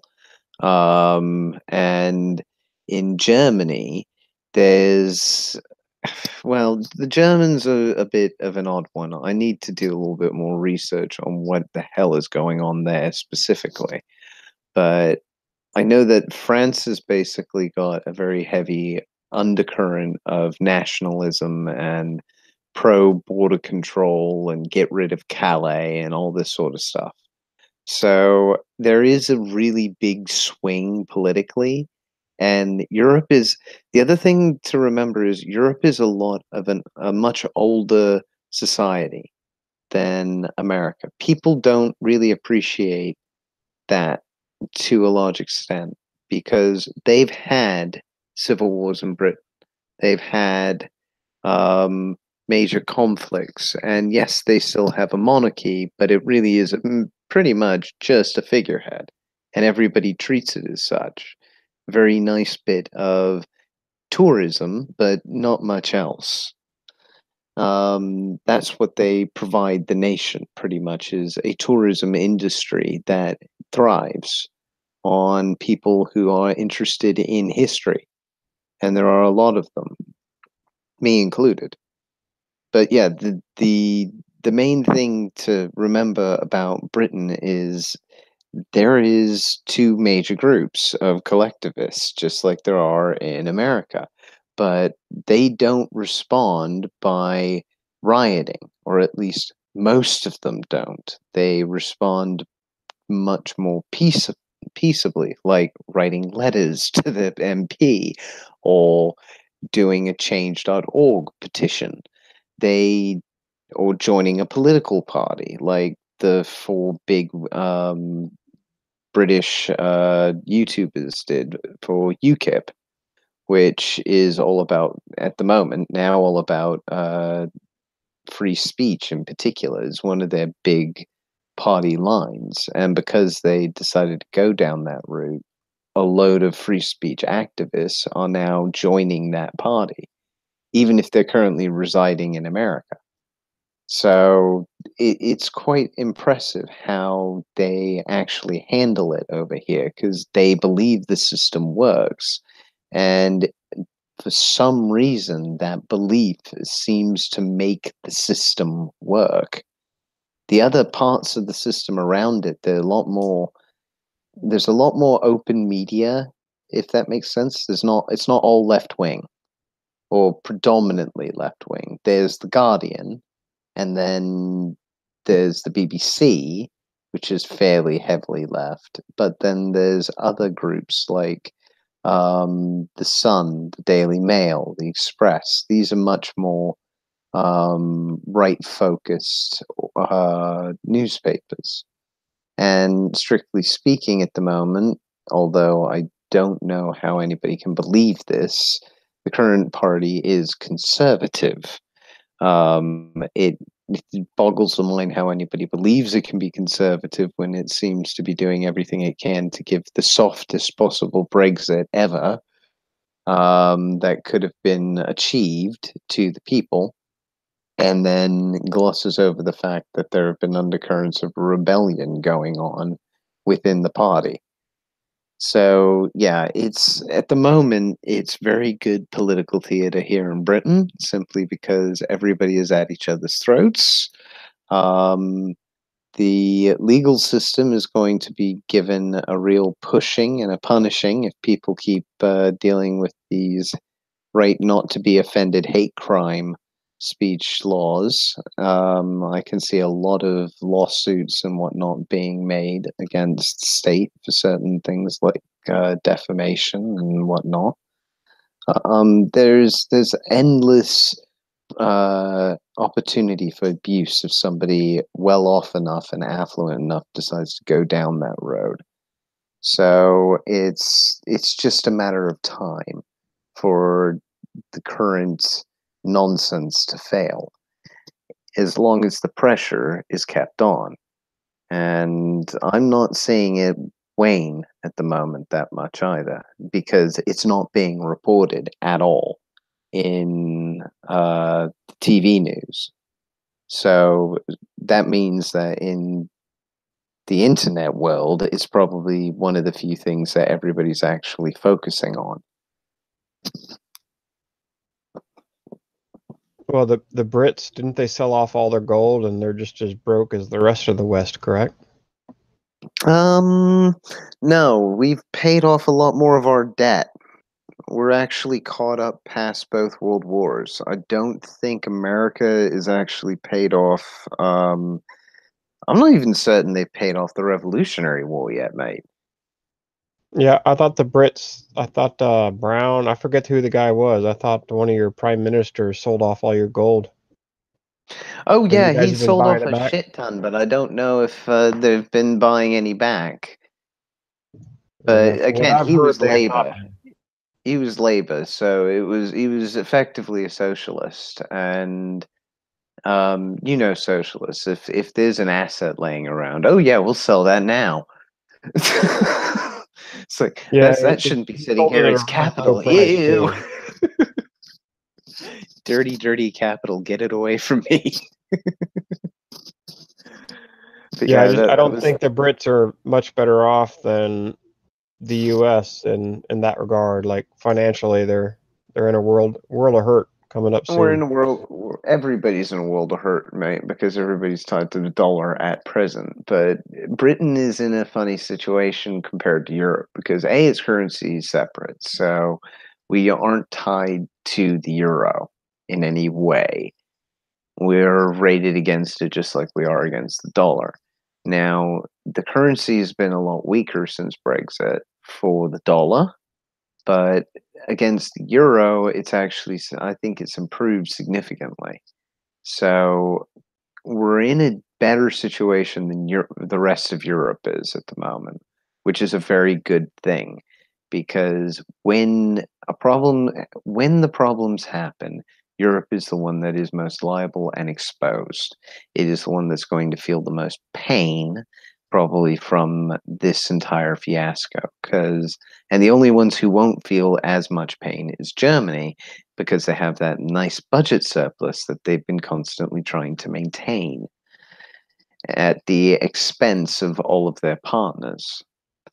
And that ain't gonna last. I'll get once you start getting those kinds of things, you have real issues in supply. If you're not then paying down whatever debts you owe immediately, there's a real problem in the system that you've got.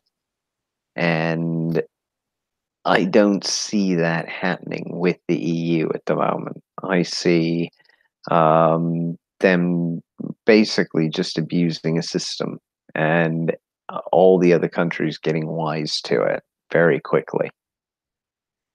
For the UK, we're in an odd spot. It really does depend on what the agreement comes out with and what the fallout of that agreement is. I suspect it's whatever happens, it probably ain't going to be pretty. But the weathering, to be honest, a lot of companies in Britain are service sector now, for London at least. So London will weather this because those services will still be wanted by people. You're not going to suddenly get people who, or companies who will want to stop advertising. If anything else, they may need to advertise more just to make sure people actually buy something that they shouldn't be buying. You're going to see the money will go into different places and there will be less of it. I'm not saying there won't, but it'll still be flowing. And there's a good chance Britain could always swap to a different standard if the Chinese one, for example, kicks off in a big way in Asia. There's a very good chance Britain will go, well, the Asian market's where to be. Let's swap to that currency and start trading with them more regularly. Think of the big companies that are in Britain, like Hong Kong Shanghai Banking Corporation, HSBC. That one's a British company that has huge ties to the Asian market. That kind of thing helps. The fact that Britain once was the biggest empire and covered a third of the globe, all over the map, on every continent practically, that fact helps it weather a lot of stuff today. It is odd, but those connections still exist. We Americans don't really think of Britain in that way, but there are a lot of countries that still actively respect the crown. The Commonwealth still exists. It still has some relevance in how those countries do business and how those countries work. Because when they were part of the empire, they were British. It didn't matter the fact that they were from Jamaica or India. If they were citizens, they were British. End of. And that kind of principle is stuck with a lot of them.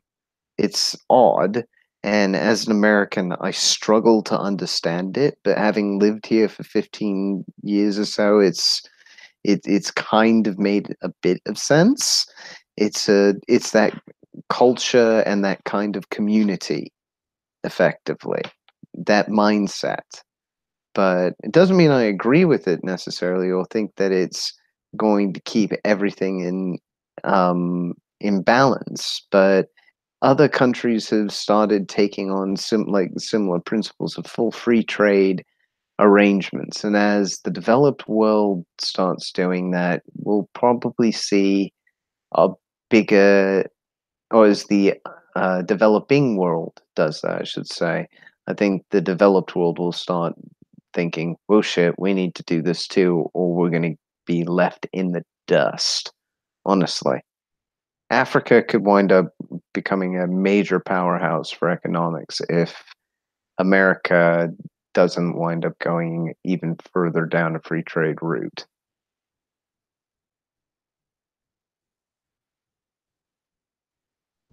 Yeah, my thing is just to have the individual at the individual level as prepared as they can be. That's all. No, I totally agree with that. Yeah, we have no idea how long they're going to prop the system up, how much QE they're going to do, and you have no idea. So basically, just prepare on your own at an individual and family level and hope for the best. I mean, there's different ways to prepare as well. You've got your basics, food and water, and then there are ways of preparing yourself for a fiscal collapse, in particular, by getting physical metal or by diversifying into cryptocurrencies, which you can then trade for whatever winds up becoming the most valuable thing around at that point in time.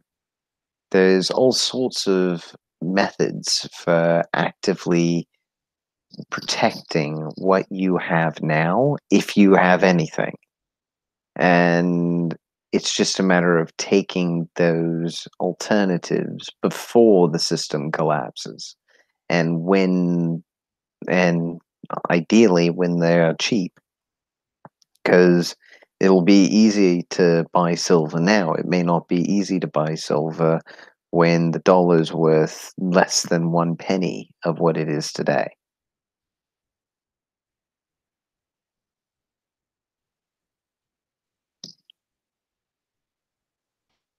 And I just want to emphasize that in terms of all of this stuff, there's nothing that you can do better than to diversify your personal portfolio.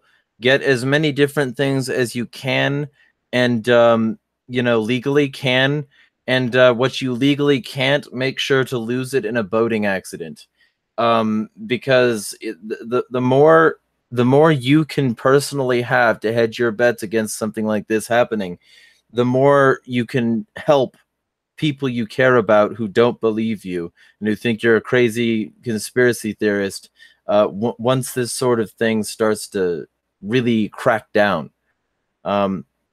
This has gone on close to the 9 p.m. Eastern time that it was supposed to end at. So I think that this is as good a place as any to wrap it up. So everybody, let us know where you can be found, and basically, yeah, give us whatever you need to plug.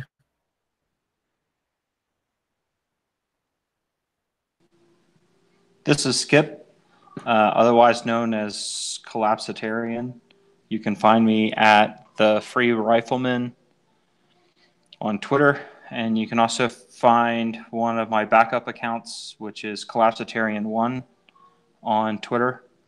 And I think you'll probably see me here shooting the shit with Jeremiah on a weekly basis now. I've really enjoyed this.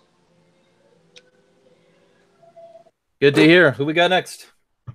This is Finian. I'm mainly on steemit.com these days. Same spelling as I'm here at Finian. And I'm also on Twitter under my business account called Liberty Pro PI. And I appreciate tonight's discussion. And like Collapse said, it was a great one. And I look forward to talking to you guys soon. Thanks, and have a good night.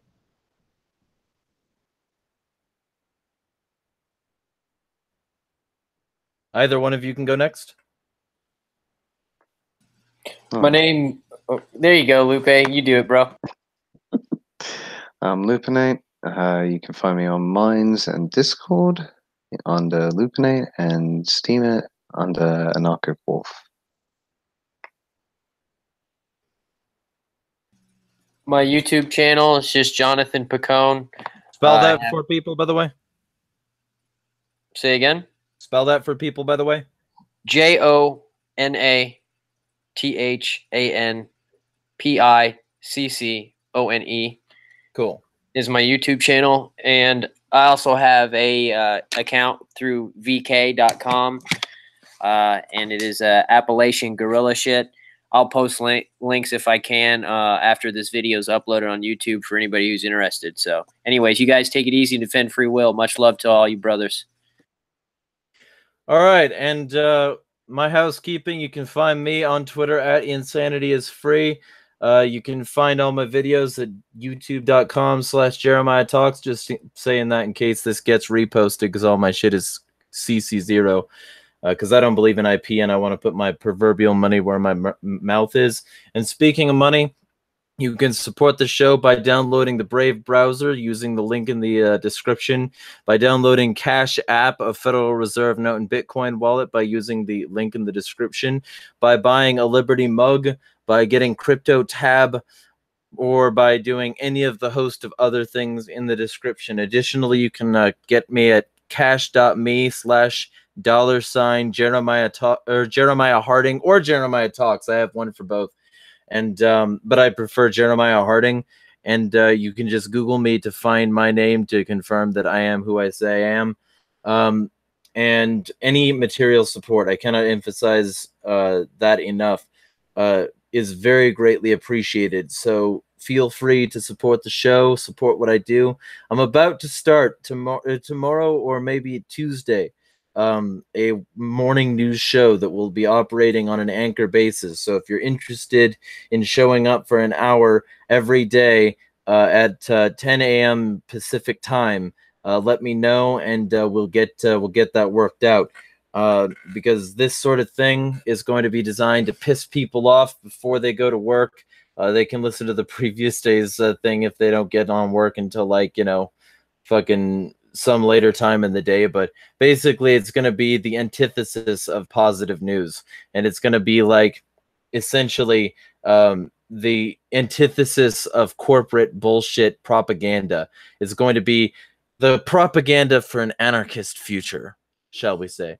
So if you're interested in that, feel free to subscribe, to like this video, comment in the comments, and do all that interesting YouTube stuff. Smack that bell like a cat interested in a toy. And with that being said, I think it's about time to end this broadcast. So thank you to everybody who tuned in and posted comments in the chat. Feel free to post comments in the chat if you show up again, and anything will be read on air as long as it's relevant. Be well, everyone. Cheers, guys.